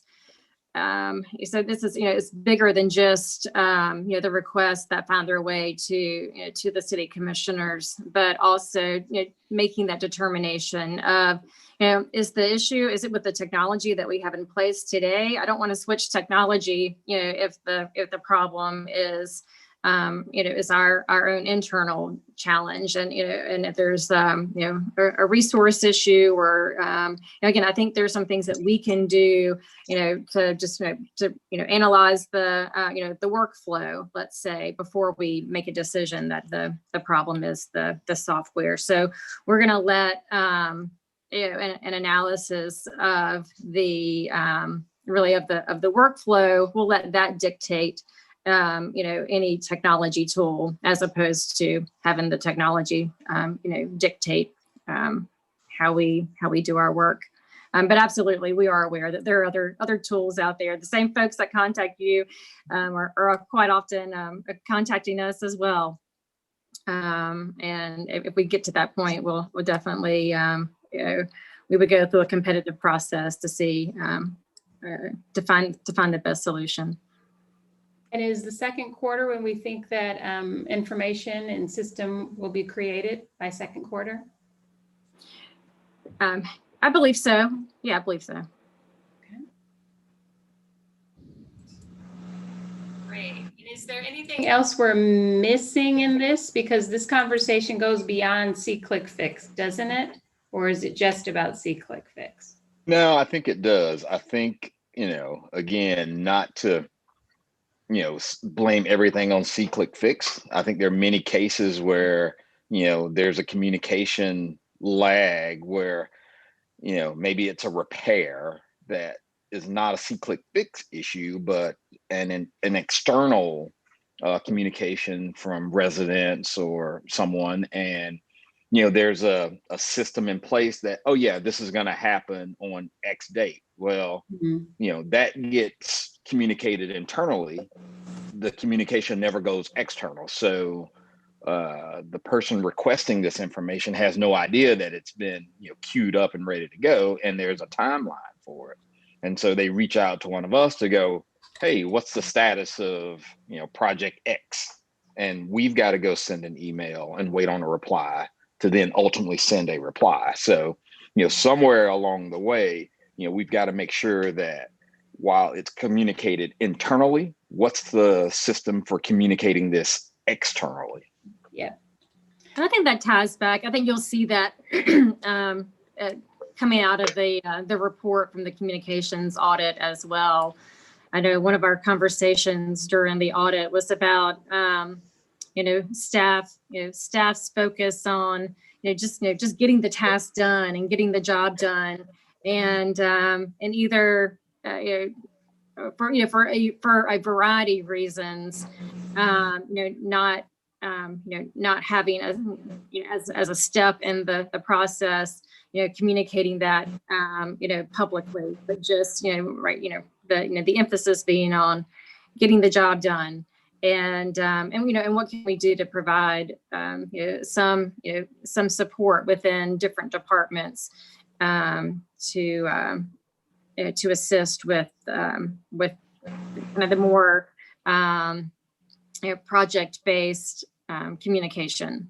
So I might name this second one then just communications process. Since we are doing the audit, and then we want to turn it into updating this process. So isn't an output there a logical one? We would usually have a work session. We're having that on the 19th. In January. Okay. Yes. So I guess, it can go on our work plan, Q1, we're having a work session. And then will we be given some decision options there? I guess it's our usual chance to give feedback, but will staff be looking for particular direction about new ways of doing things, someone to hire, things like that? Can we expect that evening? I don't think that it'll be that evening. I think that we need to find out what it is and then have a chance to figure out what the best way to move forward. I think there will be a time for you to, once we get all this information back, and how are we going to implement some of these recommendations, and what would that look like in the budget? And but we wanted you to hear the audit report and the recommendations. Then I think we have to digest them. And then if anything bubbles up for y'all, you can certainly tell us, wait, this is bubbling up. So be sure you to look at that. But I suspect, I don't think we're looking for a specific ask that evening. I think y'all need some time to digest it, and so do we. But I think we do need to move forward fairly quickly on it, because I mean, there may be some stuff that's really easy that you can say, oh yeah, we'll do that, we'll do that, we'll do that. But until we see what they are, I don't know. I guess what we should leave this open to say, I mean, I wouldn't want this to be an empty spot on the work plan for the whole year, because we No. Right. We'll bring it back. I'm sure we'll bring it back, especially if there are budget implications. There will be part of the budget. And if not, and if we need something before the budget, then we could certainly bring that back to y'all too. So to put a pin there is, I would say when we get together, ideally for our mid-year check-in, this is something we can spend some time on too. Yes. And then if this comes up then or not, but tangentially, something that bubbles up for me is wanting to energize and make sure that we get Decatur 101 back to the people. Well, we're actually going to do it virtually this year. We're working on it right now. So we're changing it up a little bit. And I think this gives us an opportunity to put some modules together for people who don't necessarily want to come, even though there's value in that. There's also there's some things that we can do and some extra things we can do. And that's one of the things Angela and I was talking about.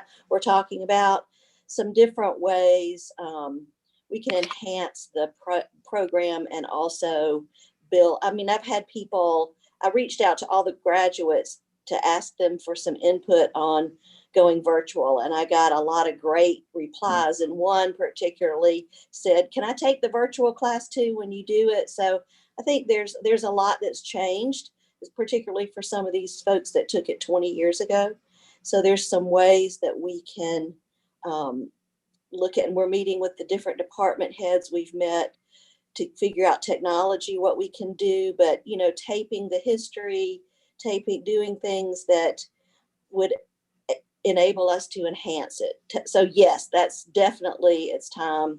As much as I really love the in-person, I think we're going to end up with a hybrid at some point, because there are people who do not want to commit 6 weeks, even though they should. But well, I think that's exciting, and thanks for pushing that forward. And I'm volunteering my colleagues on the commission, but I would say if there's anything we can do to enhance that, personalize it, be part of the storytelling, I would love to be part of that too. Well, so, and if you have any ideas, I think it's going to be this first time we're going to do it, and we're going to see what happens, and we'll be able to enhance it like we've done with the regular one, and because it's changed a lot. So especially those of you who took it, I was amazed by the people who said, well, the best part was getting to know the people that I took the class with, and I still keep up with them. So there's a big part of community building that will be lost, but there's also a different way to do community building, I think, with breakout rooms, and it'll just look a little bit different. So I think I see us doing a hybrid at some point, but this year it'll be completely virtual. Well, it's important. I wouldn't want to see it go away. I think you've added so much value back to it just kind of re-injects so much knowledge, and people just become so even more proud of living here and understand it better, have more questions to ask, and know how to get involved and resolve issues too. So a lot of benefits. Yeah. Would you like to see that on this work plan to launch Decatur 101 virtually? Yeah, because we can check it off. We're doing it in February. Sure, put it on there. Done. Q1. Next year, we're going to say, why did we Q2. put that on there? How did that end up there? I guess I'd like to be explicit about revisiting this at our mid-year points with actionable items for the second half of the Oh, year. for the audit, yeah, Yeah. definitely. Right, I was going to suggest that as well. So That's perfect. Yeah. Yeah, I'm excited. I'm looking forward to hearing the recommendations and seeing what we can do and change and enhance. Okay, you said you're doing it. All right, and do you want me to put revisit on here too as well? Yes, I think we're That would be helpful. Right. Mm-hmm. So we don't lose that.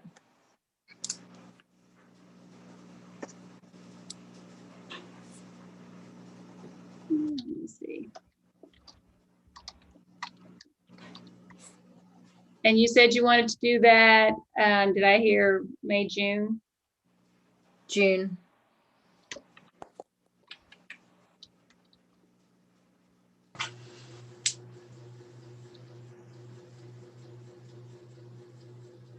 All right, great.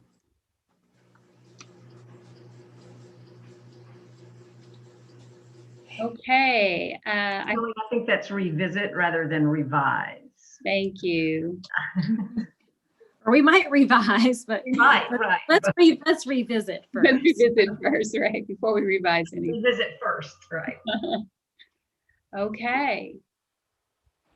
Communication, is that complete, or is there anything else you want to add to the communication process? I think we're good. Okay. Legacy Park, Postal Pond Project. The one thing we had was to submit the RFP for February 2021. I think the Postal Pond project is separate. So the invasive plant removal is part of Legacy Park planning. I think the Postal Pond project is a separate issue to talk about. Okay, completely separate, or would you still like it under Legacy Park? So still under Legacy. Still okay, great. All right, and the discussion? So my big, I guess, questions. So part of our internal discussion as board members with the Decatur Legacy was who would be the primary and who would sort of be the secondary on a lot of this. So I guess, for me, and I guess this will be directed maybe a little bit towards Ms. Arnold and Mr. Younger is, what do you see the city's role in this process? And what do you see Legacy Decatur's role in this process now that we have the management agreement in place? And if I'm not mistaken, I think we identified the city as the lead on this. Correct me if I'm wrong. I'll have to go back. Clearly, from a budget standpoint, this is a city responsibility. I mean, it's going to be obviously in coordination with Decatur Legacy. They'll, but I would consider the city to be in the position to,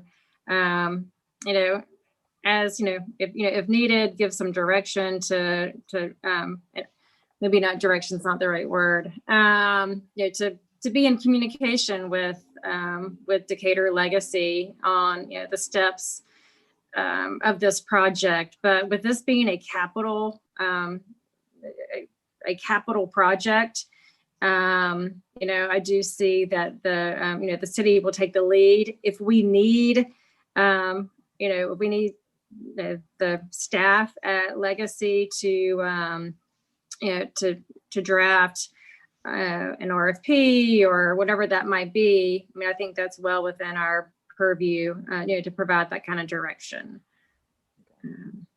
But ultimately, from a budget standpoint, it is the city's that's the city's role and responsibility. What is this project? I was going to ask, yeah, could Mr. Saxon Well, give us a little bit of an update? Yeah. I've done I the put it on tour, my but list, so. Well, Andrew, would you like me to respond? Please. Okay, and David's aware of this as well. So the pond is, and I think I understand, the pond is basically filling in.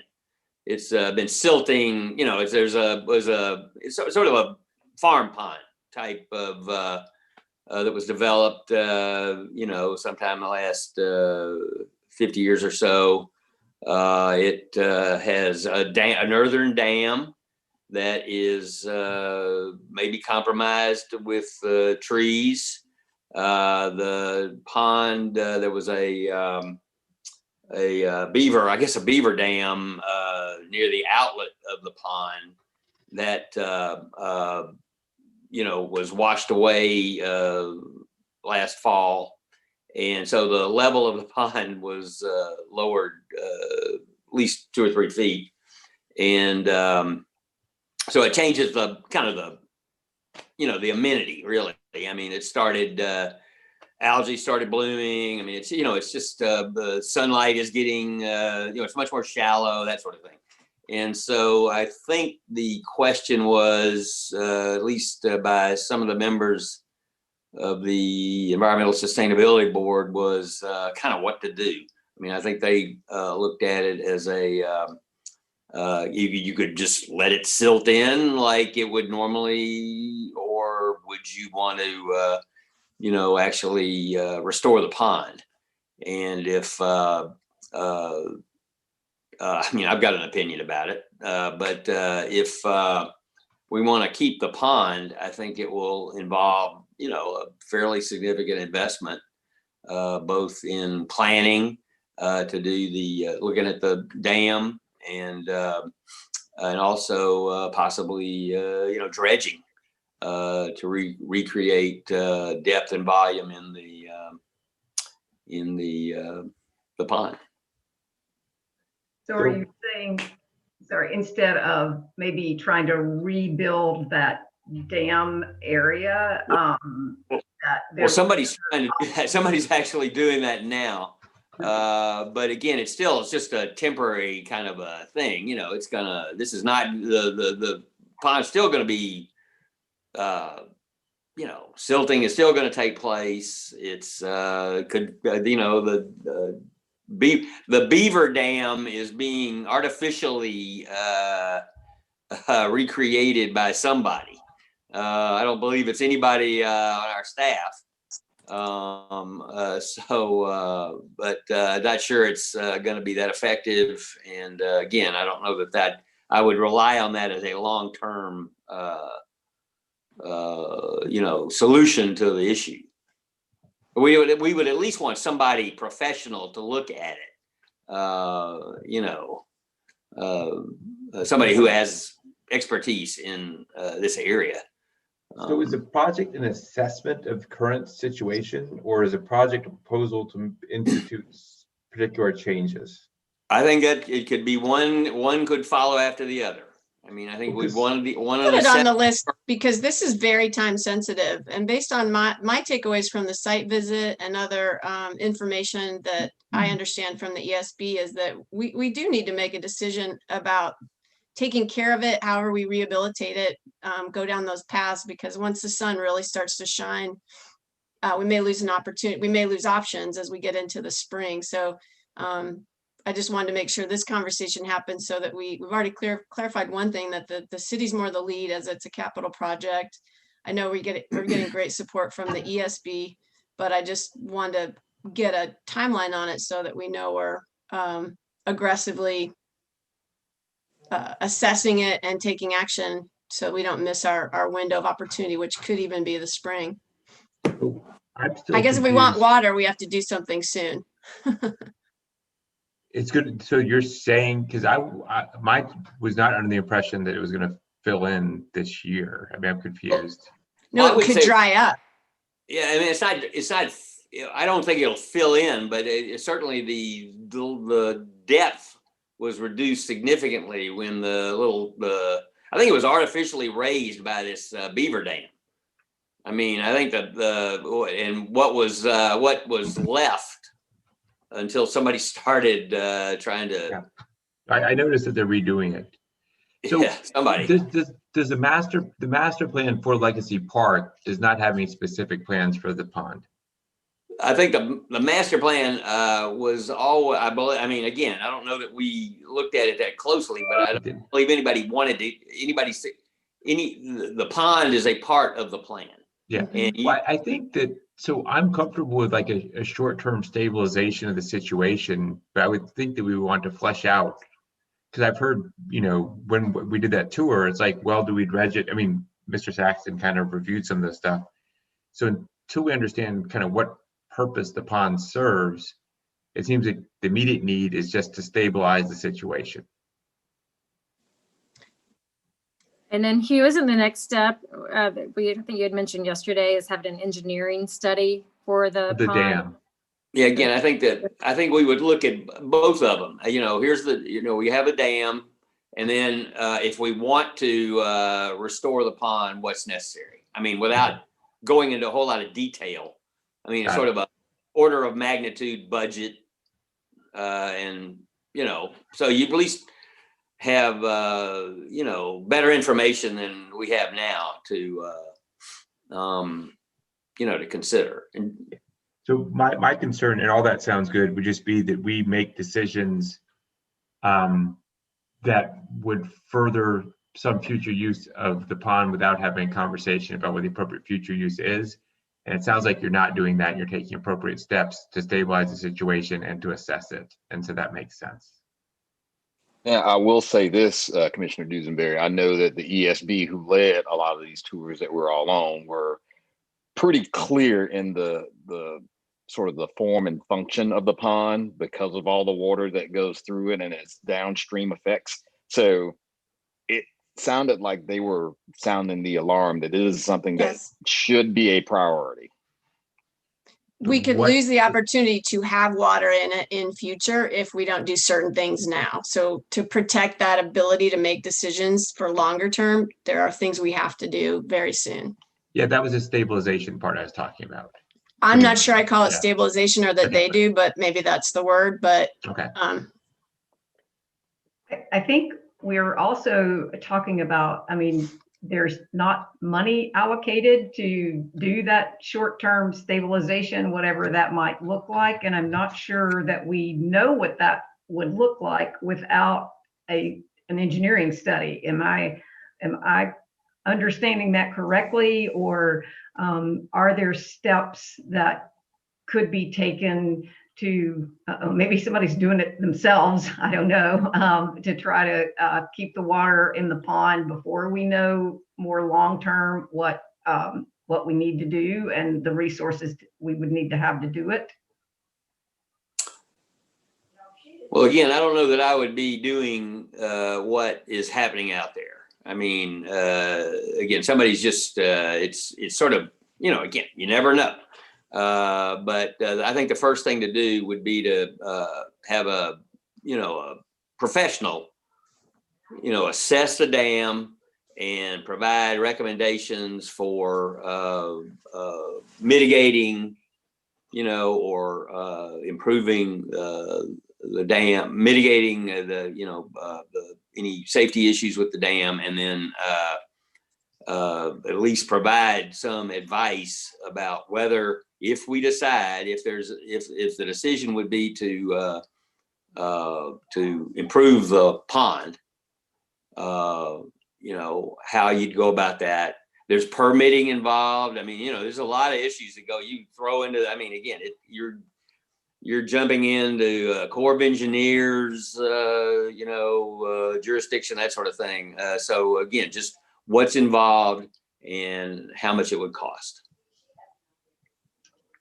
And I think that could be done fairly quickly. I think that's ideally Q1 activity, right? Because once we get into the spring, it's drying up, and again, we lose options. What we're going to do would be Q1. I mean, it would be you could do that fairly quickly. Mm-hmm. It doesn't involve physical work. It's more of a consultant. Mhm. I don't know that stabilize the postal pond would is what we're looking at. I think the first step The would professional. be, yeah, with the professional. So Okay. are And there we're, restrictions? I just want to ask because that is in a protected area.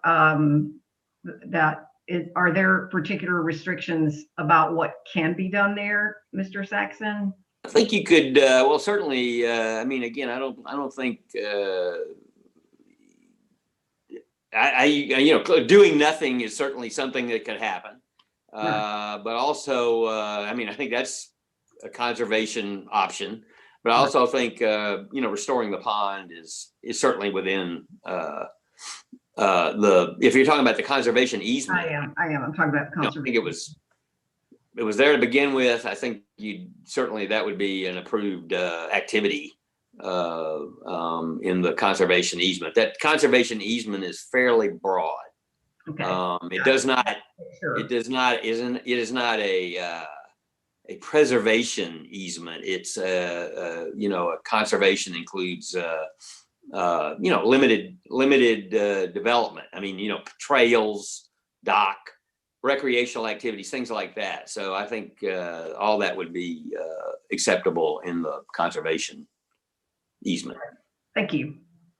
So I would just, in closing, my voice, I'd like to say is that as we look at this, to the extent that we know what we want this to be 10, 20, 30 years from now, that we try to be guided by that. And if, we do not, so that's it.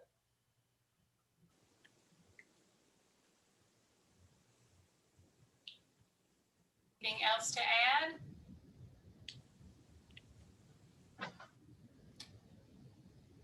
Okay.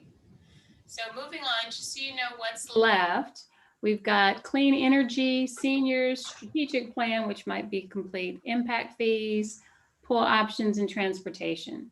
These other items here were pulled over from yesterday, and there might have been enough discussion about them already. This one could probably go away altogether based upon what we've put elsewhere.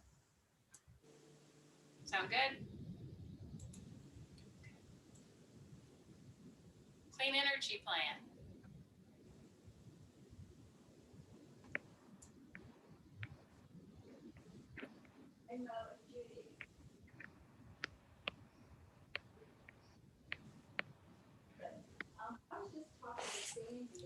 Let's not all talk at once. So Andrea, So were you able to send, I'm sorry, Tony, go ahead. Yes. No, I was just going to say, knowing that we've put that initial seed money into the clean energy plan, I guess for me, what are some of the low hanging fruit next steps? We put the RFP out to get the clean energy plan put together. I mean, You're saying that's the next step is to release the RFP, and that would be Q1. Yes.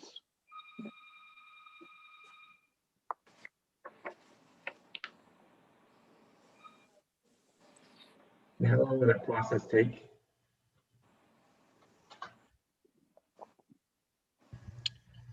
We've got it currently, I believe, looking at Q1, so that would be could be about 6 months. Okay, because Ms. Arnold had told us there'd be a phase 2 ask about this. I don't know if we want to capture that here or not. That's the reason I was asking.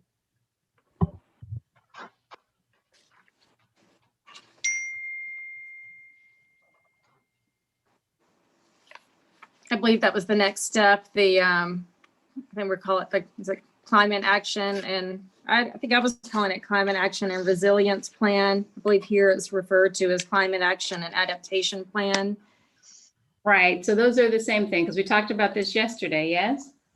All right. I just want to check back, if you don't mind, for a minute.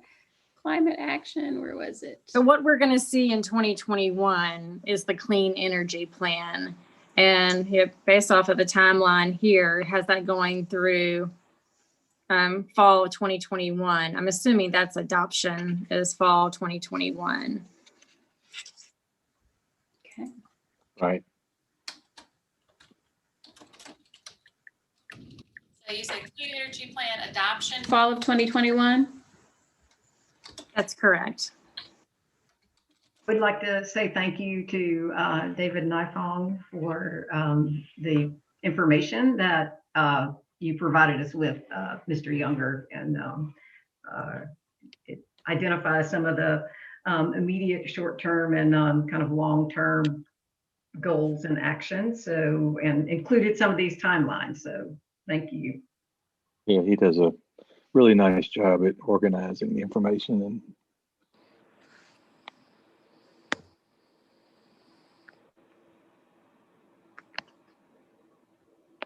Else.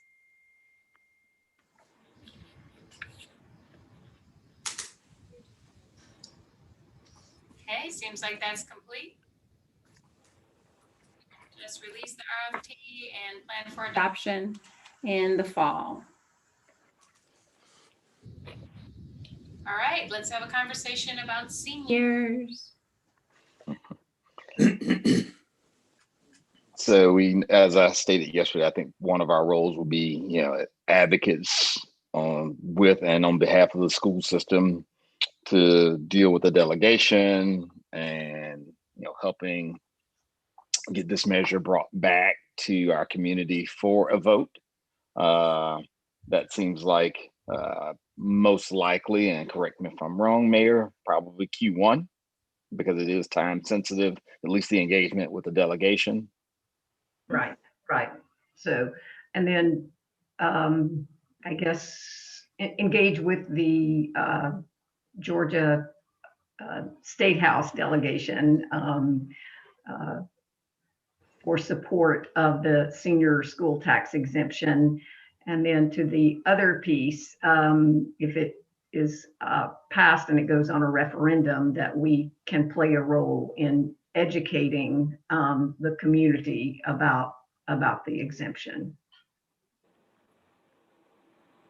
That's really a Q3 kind of activity, would it not be, leading up to the November referendum?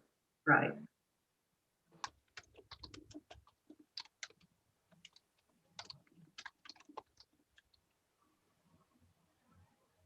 I don't know that we would be creating the education plan. I think there are some things in that we can and can't do in terms of advocating for referendums. And Ms. Arnold, you can help me out with this. I know we can the school themselves, the school board may, there may be a group that is formed for advocacy. We can't be a part of that, but we can direct our residents to where to find out more information about the exemption and some of the benefits that it might provide. So, and I think it's really, it's supporting the Board of Education in terms of their education or their communications plan. I just want to be careful that, kind of publicly that, it's clear that we're not, we're not taking over the process. Right. That this is, this is it's important to the whole community, and I believe it's important to us, as a body, but we also recognize that the school system is, they're going to take the lead, but we'll provide support, in any way necessary, to assist and, in carrying out their, their communications plan or public education plan. But to be clear that, that there's no public, no public funds can be spent on advocacy, but we can provide factual information. But I would anticipate that there would be, a group within the community advocating for this as well. That is a point of clarification from Mr. Downs. City staff cannot advocate. However, we as politicians can choose to advocate, correct? I mean, I'm not saying we should, but just legally, as politicians, we're not the city. I haven't thought about it or looked at that in a couple of years. As I recall, there are some lines that you can operate within. So I would say that once the legislation passes, hopefully, we'll be able to give some more specific, lines within which you individually may be able to operate. Yes, that's what I was looking for, because there is a distinction between staff and elected officials. Yeah. So. Right, and funds, as Andrea pointed out. Okay. And I recall last time we had some written guidance on that. So, right, like Brian said, once we know if this is moving forward, then we'll have that. We can provide that to the city commission. Thank you. And would you repeat? I know you said it was that first quarter. Yes, the engage with the State House delegation. So, and I guess we should probably specify the our like DeKalb delegation, our county, DeKalb County State House delegation. So if we want to.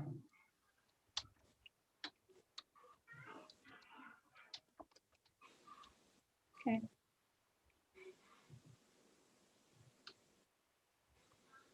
All right, and so the education, supporting the education will probably come, what is that, 2 through 4 or ongoing? It wouldn't be That could now, I don't think so. 2 to 3 maybe, depending on what happens in Q1. Right. Don't want to get the cart before the horse, as they say. All right. Okay. And just in interest of time, I know we talked a little bit during the adoption of the stormwater ordinance about offsets. In the interest of time, could that be a conversation that we continue to have here in Q1, Ms. Arnold? Absolutely, because the stormwater fee is going to be brought to this body. David, is that going to be the second meeting in February or early March?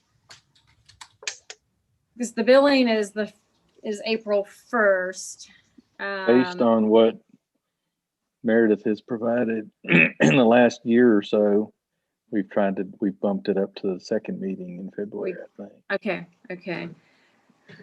So as staff, we are going to be working over the next month, really. We have essentially the next 4 weeks, not only to come up with the stormwater utility fee schedule, but as part of that fee schedule, we've heard you say, we've heard the commission as a whole say that there is a desire for some sort of credit or exemption for seniors.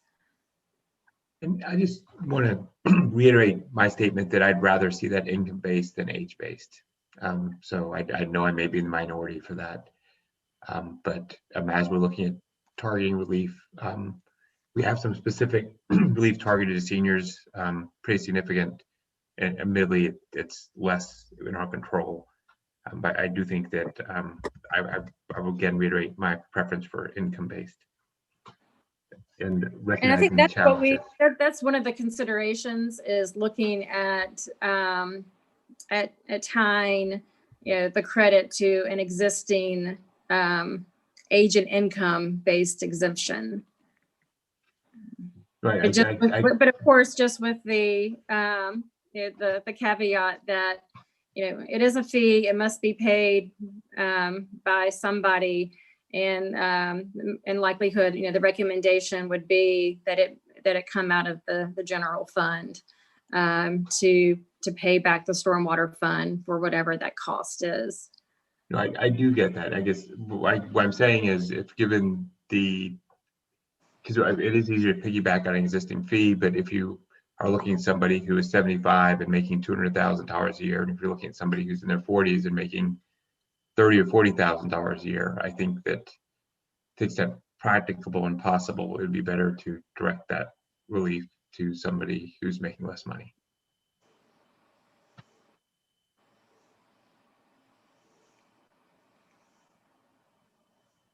Yeah, I mean, I will see. I mean, I hear you. I mean, we'll have to see what we can do. Because I mean, right now the data that we'll have, is again, it's age and income based. And well, there may be some.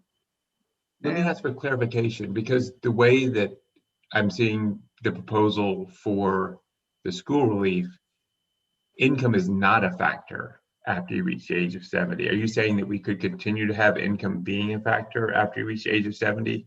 It seems to me if we piggyback on the school board exemption, then income is no longer a factor. What you're and I wasn't referencing necessarily the school board exemption. I'll need to look at one of the other. I mean, city, we have a couple of other.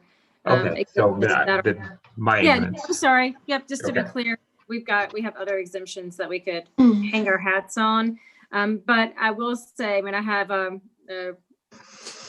serious concern about our ability to administratively handle kind of like an additional exemption or credit that that's income based, really just with our like the staffing resources that we have today.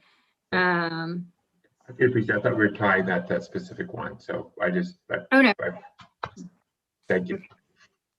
So then am I hearing that what you really want to do is to present other exemption options or fee options during the work session? It's present a stormwater utility fee, or we call it a credit, David. Stormwater utility fee credit. And it's not during the work session. I mean, it's going to be a recommendation at a meeting in February. Most likely that second meeting in February, we'll be making a recommendation for some sort of fee relief for seniors. All right. And low income, I'm gonna say low income seniors. Okay.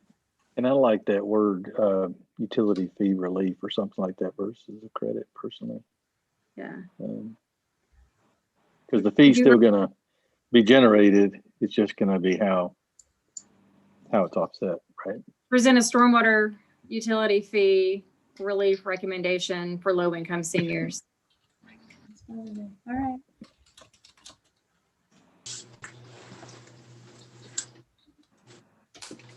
Okay, and is there anything to be said about other exemptions?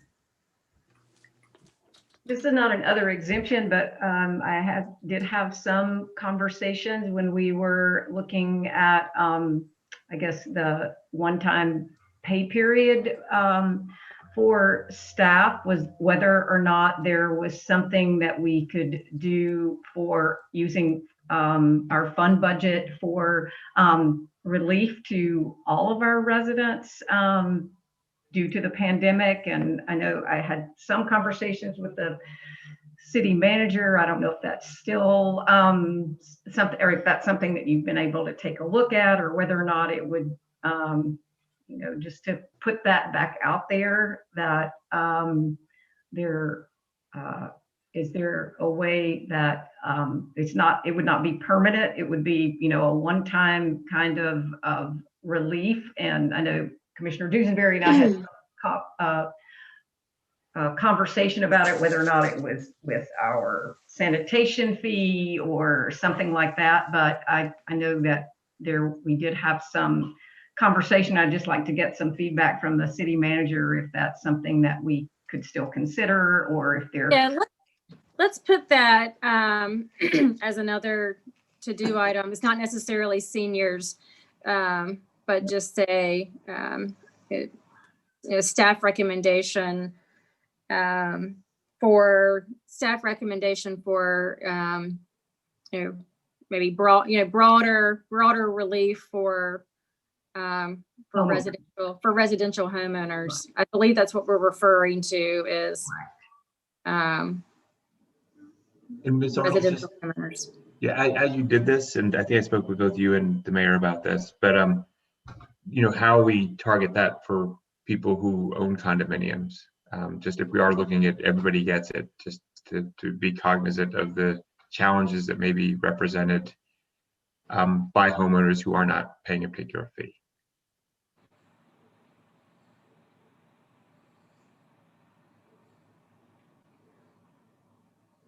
Right, because I mean, the millage rate, obviously, that's going to hit all properties, and that's that's a long-term commitment. A homestead exemption obviously goes through the legislative process as a long-term commitment, but and so that's that could be a wrinkle. If And we're looking at the residential sanitation. And just because, and I don't know if any condominiums pay that fee or not, but just, it is a wrinkle, and so I'm flagging it. And that's Q1. Kelly. Perfect. Thank you. Good. All right, strategic plan, anything else to be added or discussed regarding it?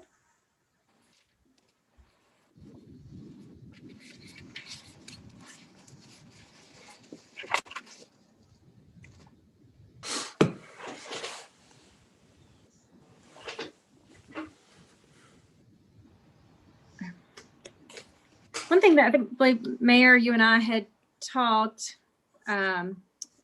last evening, sometime about just having an update from Ms. Threadgill I believe that's something that that we had been doing earlier in the process, and then obviously we had pressed pause. But is that something that you would like to see again? I believe that we were trying to do that about maybe once a month. So at roughly every other city commission meeting, you received a brief update at the end. Would you desire that? So thank you for reminding me of that conversation. If Ms. Threadgill is able to just kind of give a 5-minute update as to what's happened and what's getting ready to happen with the strategic plan once a month, that I think that's helpful to all of us to kind of know where we are in the process and what's coming next. Will do. Thank you. Okay. Great. All right, impact fees.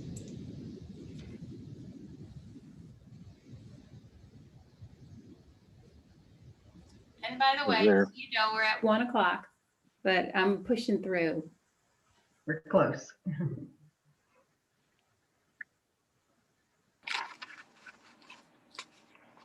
David, you just want to remind us where we are? Sure, I'll hit it again real quick. Oops, there it was, Kelly. Yeah. Oh, wait, did I? All right, yeah, there it is. Yep. Yeah, I guess is there anything in addition to that that y'all want to communicate to staff as we go through the impact fee study?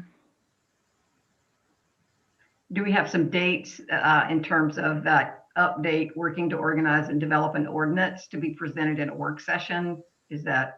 Could we move, that to 2021 with with some projected date outcomes? I'd say 2021 Q2, Q3 for presenting an impact fee program.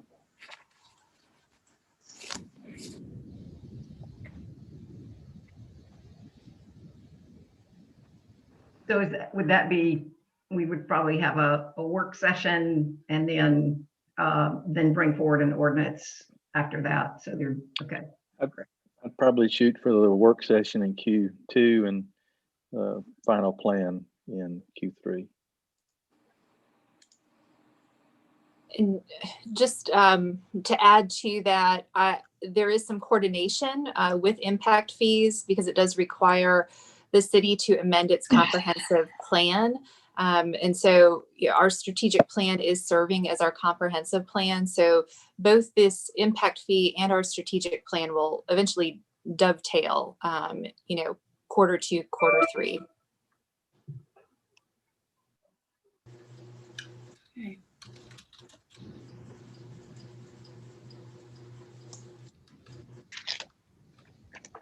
All right, impact fee ordinance. This is in the plan is presented, right? Or are you presenting the ordinance for adoption?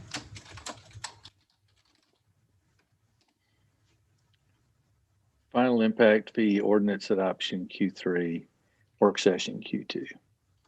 All right, perfect.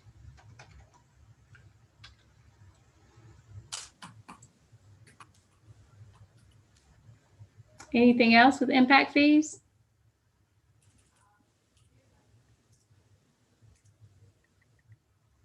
We're close on that one. Mhm. Okay, let's take a swim. Pool options. We can kick that down the road as far as I'm concerned to just talk about the transportation plan. I mean, I think that's going to happen organically, I would imagine, Ms. Arnold. So I'm fine with skipping ahead unless Ms. Walsh, you got something. I mean, that was a hard, thanks. I mean, it's a hard decision, but right now we're keeping the facility, as long as our facilities are closed for indoor use, indoor activity, the indoor pool remains closed. But, as soon as, the tides change and we believe that it's safe to reopen, then we will, we'll resume activity at that pool. No pun intended with the tides changing. I know. But on phone. I am just that good. He is. All right, transportation plan. So this is what we had yesterday as a part of it, to investigate the signal operations as part of the downtown master plan. You can inform me, does this belong here? And what would you like to add to this?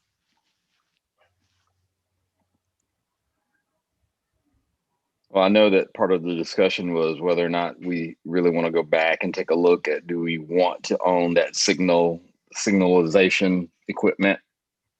Is that right, Mr. Younger, Mr. Saxon? Is that still applicable here? I mean, that was the project that I always had in mind, that and this dates back many years at this point, about the pros and cons of being the owner of the traffic signal system, and then obviously what would be involved in actual ownership, which would be, I think there is value in understanding that. I mean, obviously, owning and operating the existing system, I think, is not what we're interested in. I think our interest was moving forward once the signal system infrastructure was upgraded to 21st century. Or even 20th century. Yeah, right. Yeah, I'll jump in there. That's exactly where this all started many years ago, 15 years ago, maybe, where, if we had the opportunity to take over a brand new traffic signal system and maybe set up a small traffic management center, that it would be, at least worth talking about. You are buying a lot of responsibility when that takes place. You have to maintain the system. You have to have replacement equipment. I mean, we would probably be looking at a consultant or a contractor to do that, because I don't think it would be feasible for us to develop the professional expertise to maintain and replace signal equipment. Just the vehicles involved would be a substantial cost. So that was how we were sort of looking at it years ago, and I think it's still actually worth looking at, but there is a downside and a cost involved. I don't believe, I think we pay, or maybe it's part of our, Andrea may be able to jump in here in terms of the, our service delivery strategy with DeKalb. That's one of the things they provide. And I don't know whether that would involve, some sort of reduction in the county tax. I doubt that it would be enough to Sure would not pay for. Do any other cities in the county own and operate their own signal system? I think Dunwoody may. I don't know. David, do you know? Sorry for the confusion. I love working from home. Apologize for that. I believe some do, and I believe it is through contract services with a private company. Dunwoody comes to mind. I'll check on that. It is not completely uncommon. Quite a few of the firms that responded to our RFP for the RRFB on South Candler Street actually provide similar services as part of their business. So I don't specifically know in DeKalb. I know that some other municipalities do. Like Roswell and Alpharetta, I know one of them right. does. Right.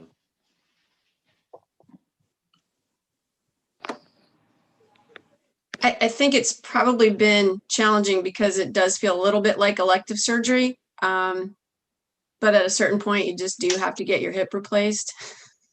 So I wonder if we can, just reprioritize and I'd like to keep it on the list. And I do think the knowledge that we gain from doing the assessment will put us in a place to make that decision, know the cost, and be able to see how it maps into our overall, I'd say, strategic plan as well about our walkability, our pedestrian and cycling and motor vehicle infrastructure. It seems like something we've wanted to know for a while, and we still do. Pros and cons and costs. I mean, I think that'd be helpful to know. And do we have information available to us as it relates to the service delivery strategy, what that revenue from the city to the county is annually for traffic signal? We do not. The service delivery strategy doesn't get to that level of financial detail. I would suspect that I would expect that to be part of the assessment, is to make a determination of that, the value of that cost. That's something we might could find out from Dunwoody if they're doing it, or if some of the other cities in DeKalb are doing, to see if that has been adjusted in some way and how much. And whether or not we would still have to pay a fee, because all of the, I guess, the traffic systems would have to be coordinated as part of a bigger system. We couldn't just operate ours in isolation. Am I correct about that? That there is some coordination across? I think there would need to be. I mean, it is part of. That's been part of, kind of part of my concern over the years is, in a perfect world, this would all operate under the county, or at least one entity, because it's part of a bigger system, and it's going to be it should be more more efficient that way, and it's but So yes, the short answer is yes, I do think it would still continue to have to be informed and somehow connected to the larger system. Yeah, and a lot of those connections ultimately being controlled by GDOT corridors today. And would need to, and that would obviously continue because that wouldn't inherently change for locally owned signals. If I understand correctly, this topic is then, it's not actually in the transportation plan as something for us to do as a city. Is that right? I don't believe it is.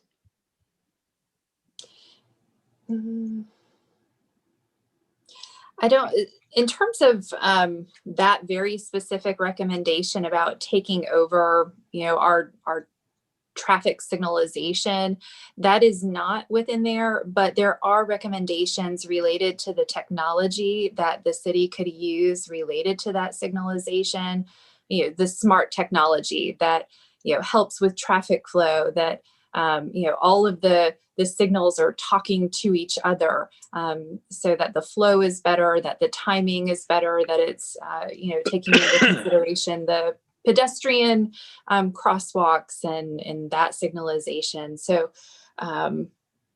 there's, I don't know if you want to look closer at the technology that's related, it's on pages 60 and 61 of the plan, but I hope that helps. So it still could be in place as a part of the transportation plan, even though it is not spelled out as a specific priority. It would be fall under a listed priority.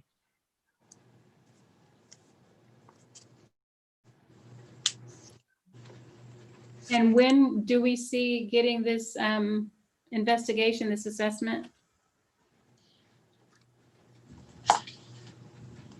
I guess if we're looking at in combination with the downtown master plan, what are we saying, Q3, Q4?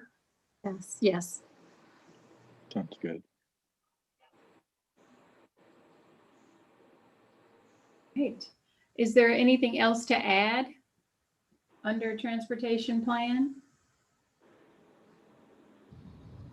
Mr. Saxon mentioned some of the transportation projects that are going to be implemented. I think that's probably, that it needs to be noted on our as part of our work plan. Yes, ma'am. I don't know whether you want to do it right now, but we could, David and I probably, we've got not only the sort of bigger ones, but we've got sidewalk projects, we've got the trail projects, the,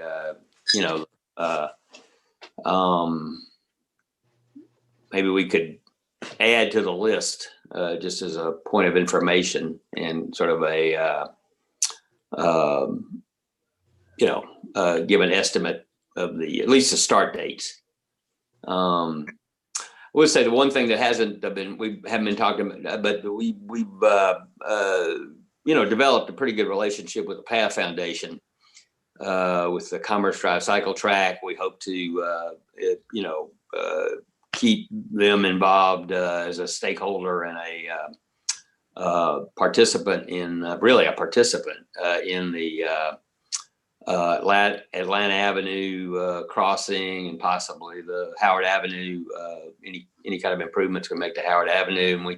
And we are also would be thinking about the next project. These things take time to kind of develop, but linking up McDonough and Howard and the Stone Mountain Trail with the old trolley line trail, improving the trolley line trail that goes south along McDonough and Oakview, and then looking at a connection to the Path Foundation's moving in an easterly direction from Atlanta, and so we are looking for that connection that would lead a bicyclist, allow a bicyclist to have a safe connection to the Beltline and that sort of thing. So that's kind of something in the maybe a little bit longer term picture. just want you to be aware of it. All right. So if you want, you can either tell me now, or do you want me to put those specifics in, Mayor, of what all of those are, or would you like it in general? I just think that we as commissioners it's helpful to be aware of what's coming down or will be brought forward. And I am fine for Mr. Saxon and Mr. Younger to just supply that information to us and with some timelines instead of going through each one of those now, if that's okay with the rest of the commissioners. Oh, all right. I got one thumbs up from George, and I see some more. So, all right. Thank you. All right. And it sounds like most of those were all ongoing, right? Yes, ma'am.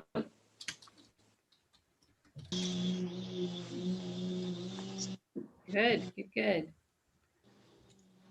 All right. So complete with transportation plan?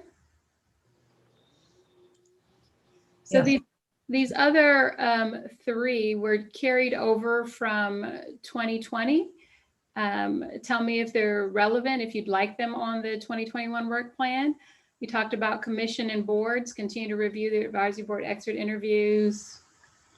Staff and commission to provide updated charges to boards to include actively enhancing the pool of diversity among volunteers. That was one thing. Public art was another. Staff to research and balance it with hierarchy of needs, if that's still relevant. And then the neighborhood planning committee we could take off because we addressed it earlier.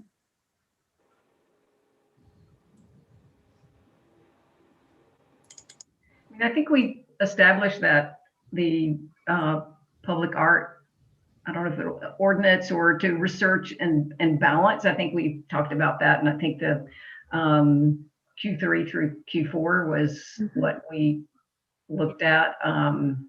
Maybe needs to be Q4. I'm not sure. There's a lot on the table for, and I think unless there's some desire on some folks to just take it off, or I know that Commissioner Walsh had mentioned that as something that we mentioned last year, and the pandemic did impact that, I think. Yeah, I mean, I'd really like for our staff to do that research. I mean, obviously later in the year, but if y'all were in support, that would be my intent, is to have us do some research and work with the Arts Alliance on that.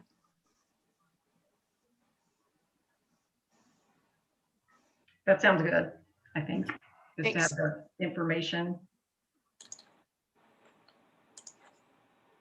Yeah, it's still a little aspirational right now, but I don't want to purge it from the list. Mm-hmm. And commission and board stays as is? Well, we don't really have a timeline for the second piece. I think we have the city manager said that continues to be ongoing, to do the exit interviews or to get feedback. I think I'm not sure that updated charges needs to be, it may need to separate actively enhancing the pool of diversity among volunteers. I don't know. I'd take some feedback from others whether or not that falls under the same umbrella. Yeah, I mean, I think one separate task is going to be reviewing and updating charges. That is going to be a task driven by staff, and obviously involving the commission in terms of the ultimate charge. But then another project that I think probably needs to start sooner than later is the developing the process to enhance the pool of diversity.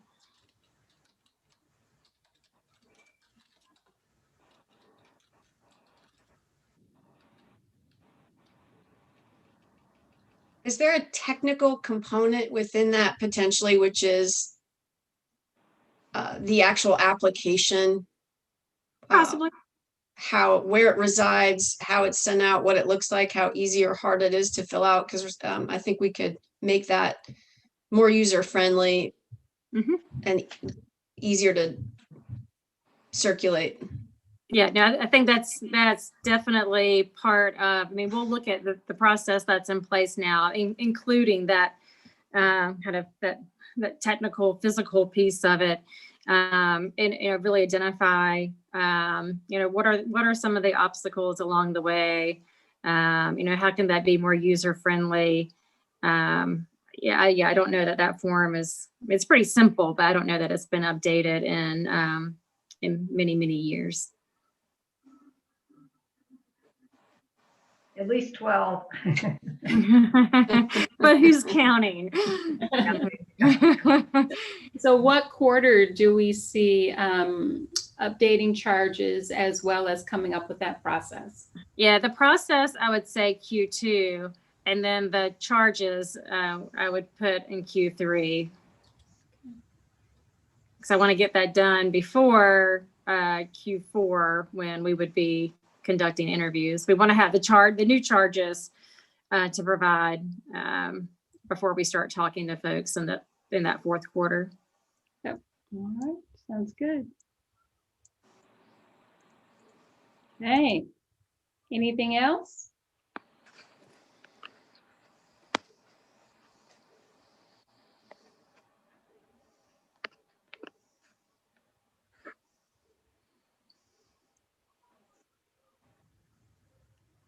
Going back up. You have done it. All right. Yeah. Good. So as always, I'll get this to you, Andrea. Yes. Yeah. And this will be incorporated into the minutes that you receive at the next city commission meeting. So it will become part of the public document at that time. Okay. So fantastic. You all have made it through. And I have to say, just 30 minutes over is pretty darn phenomenal. And your city manager knew that would be the case. We all marked our calendars for a little longer today. Just a little longer. Yes, I understand. So before we go and close out, I'd love to hear from you, like when I think about some of the input that you all gave me in terms of what you wanted to get out of this retreat. I remember reading somewhere hopeful and inspired. So I'm wondering, based upon everything we've gone through, how do you feel about what you've created? Hopeful and inspired. Yeah. Other thoughts? I think we had some really difficult conversations that we've all had with each other and members of the community. And it's good to, get these things out so that we know what we're going to focus on so that we all keep working to make our community a better place in our own individual ways and then collectively, because we are a team and it doesn't work if the team doesn't work together. Mm-hmm. I would echo what Mayor Pro Tem Power said. I mean, I thought there's some really good and some difficult conversations. And we may not agree on everything 100% of the time, but working together as a team and hearing each other out, I think we all learn and we make ourselves better. And I think this is a good plan too. So I feel optimistic, continue to feel optimistic. Mm-hmm. Great, thank you.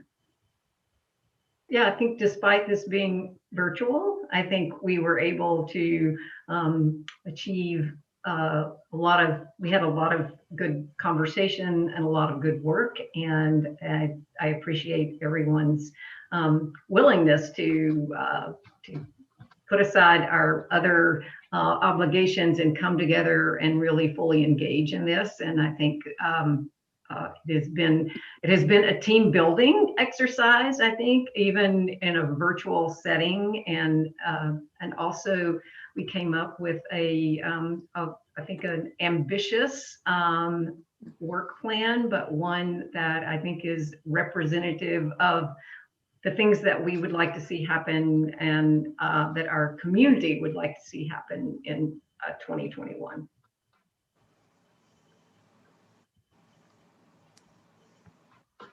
Excellent, excellent. Any other comments? What you're taking away from this time together? I just want to tell you all how excited I am about this work plan. I mean, I went into this, and I mean, I'm sure if I sent you one more email about how this was going to be so hard and so challenging and so awful, but clearly I was trying to manage everyone's expectations, and this has far exceeded my expectations for our 2 days together. And I mean, in some ways, I mean, I feel like what we created on paper here today is one of the more useful guides that we've put together compared to years past. I think this is going to be really helpful to our management team, just for some direction. And not just what's there on paper, but just the conversations that we were able to have. And everybody, I think, just spoke very, very clearly and assertively, and really, got your points across. And so I think it was very clear. Not to say that there were years that it was ever fuzzy, but and again, it's to Mayor Pro Tem Power's point, I think for anyone that's watched, hopefully what they see is that this is a high functioning team of people, where we have different roles to play. I think you saw those roles at play today, where we push, we pull. Sometimes we're going to be out in front. Other times, you're maybe on the sideline. But I need Commissioner Walsh to give me some more sports analogies. But we, I think we've come together, and it's what I expected, that we would listen and learn from each other, and I just couldn't be more pleased. Very good. I agree. You guys always do fantastic work. And I'll just say thank you for your presence. I have to say, I mean, there's something about being on Zoom. I think everybody's even more captivated on Zoom than we are when we're sitting in a room. So there's a way that virtual sometimes can create more of a focus. And you got a lot done in record time, because our retreat wasn't as long as they've been in the past. So fantastic, great job. Commissioner Walsh, I'm sorry, I think Commissioner Walsh. Well, I didn't know if we were going around the horn. I always enjoy hearing what everybody has to say. I don't think everybody had comments necessarily, and that's fine too, because it's been a long 2 days. I was trying to capture my feelings. It's hard because my first word was relief, but I don't want that to sound negative. It's just, there is a relief in something when you've completed it, I think successfully, and you can say, whew, okay, we did it. Not that I thought we'd have a DNF here. I do not finish. I knew we'd get there, but it is a relief. And then really the word I want to say is satisfied. So thank you, although I'm starving for lunch, but yeah, I'm satisfied, and that's a good feeling. It's a really good feeling, and I appreciate everybody and the 2 days we've had together. Awesome. Anyone else want to get in a word that hasn't? Just thank you. You're welcome. Well, thank you all. Just looking out one more time to make sure we're all there. Again, thank you all for your time and your focus. I will get this to Andrea. And just so you know, this will be my last time facilitating the retreat. And I will support getting the right person to help you next year. Thank you, Kelly. Thank you, Coach Kelly. My pleasure. Mm-hmm. Thanks, Coach. You've been great. Thank you. Thank you. I apprate it. You all. So your husband, I just sent him a request on LinkedIn. Tell him not to delete me. Okay. I'll let him know. Take care. Have a wonderful weekend. Bye, you too. All right. Thank you. Thank you. Bye. Bye, everyone.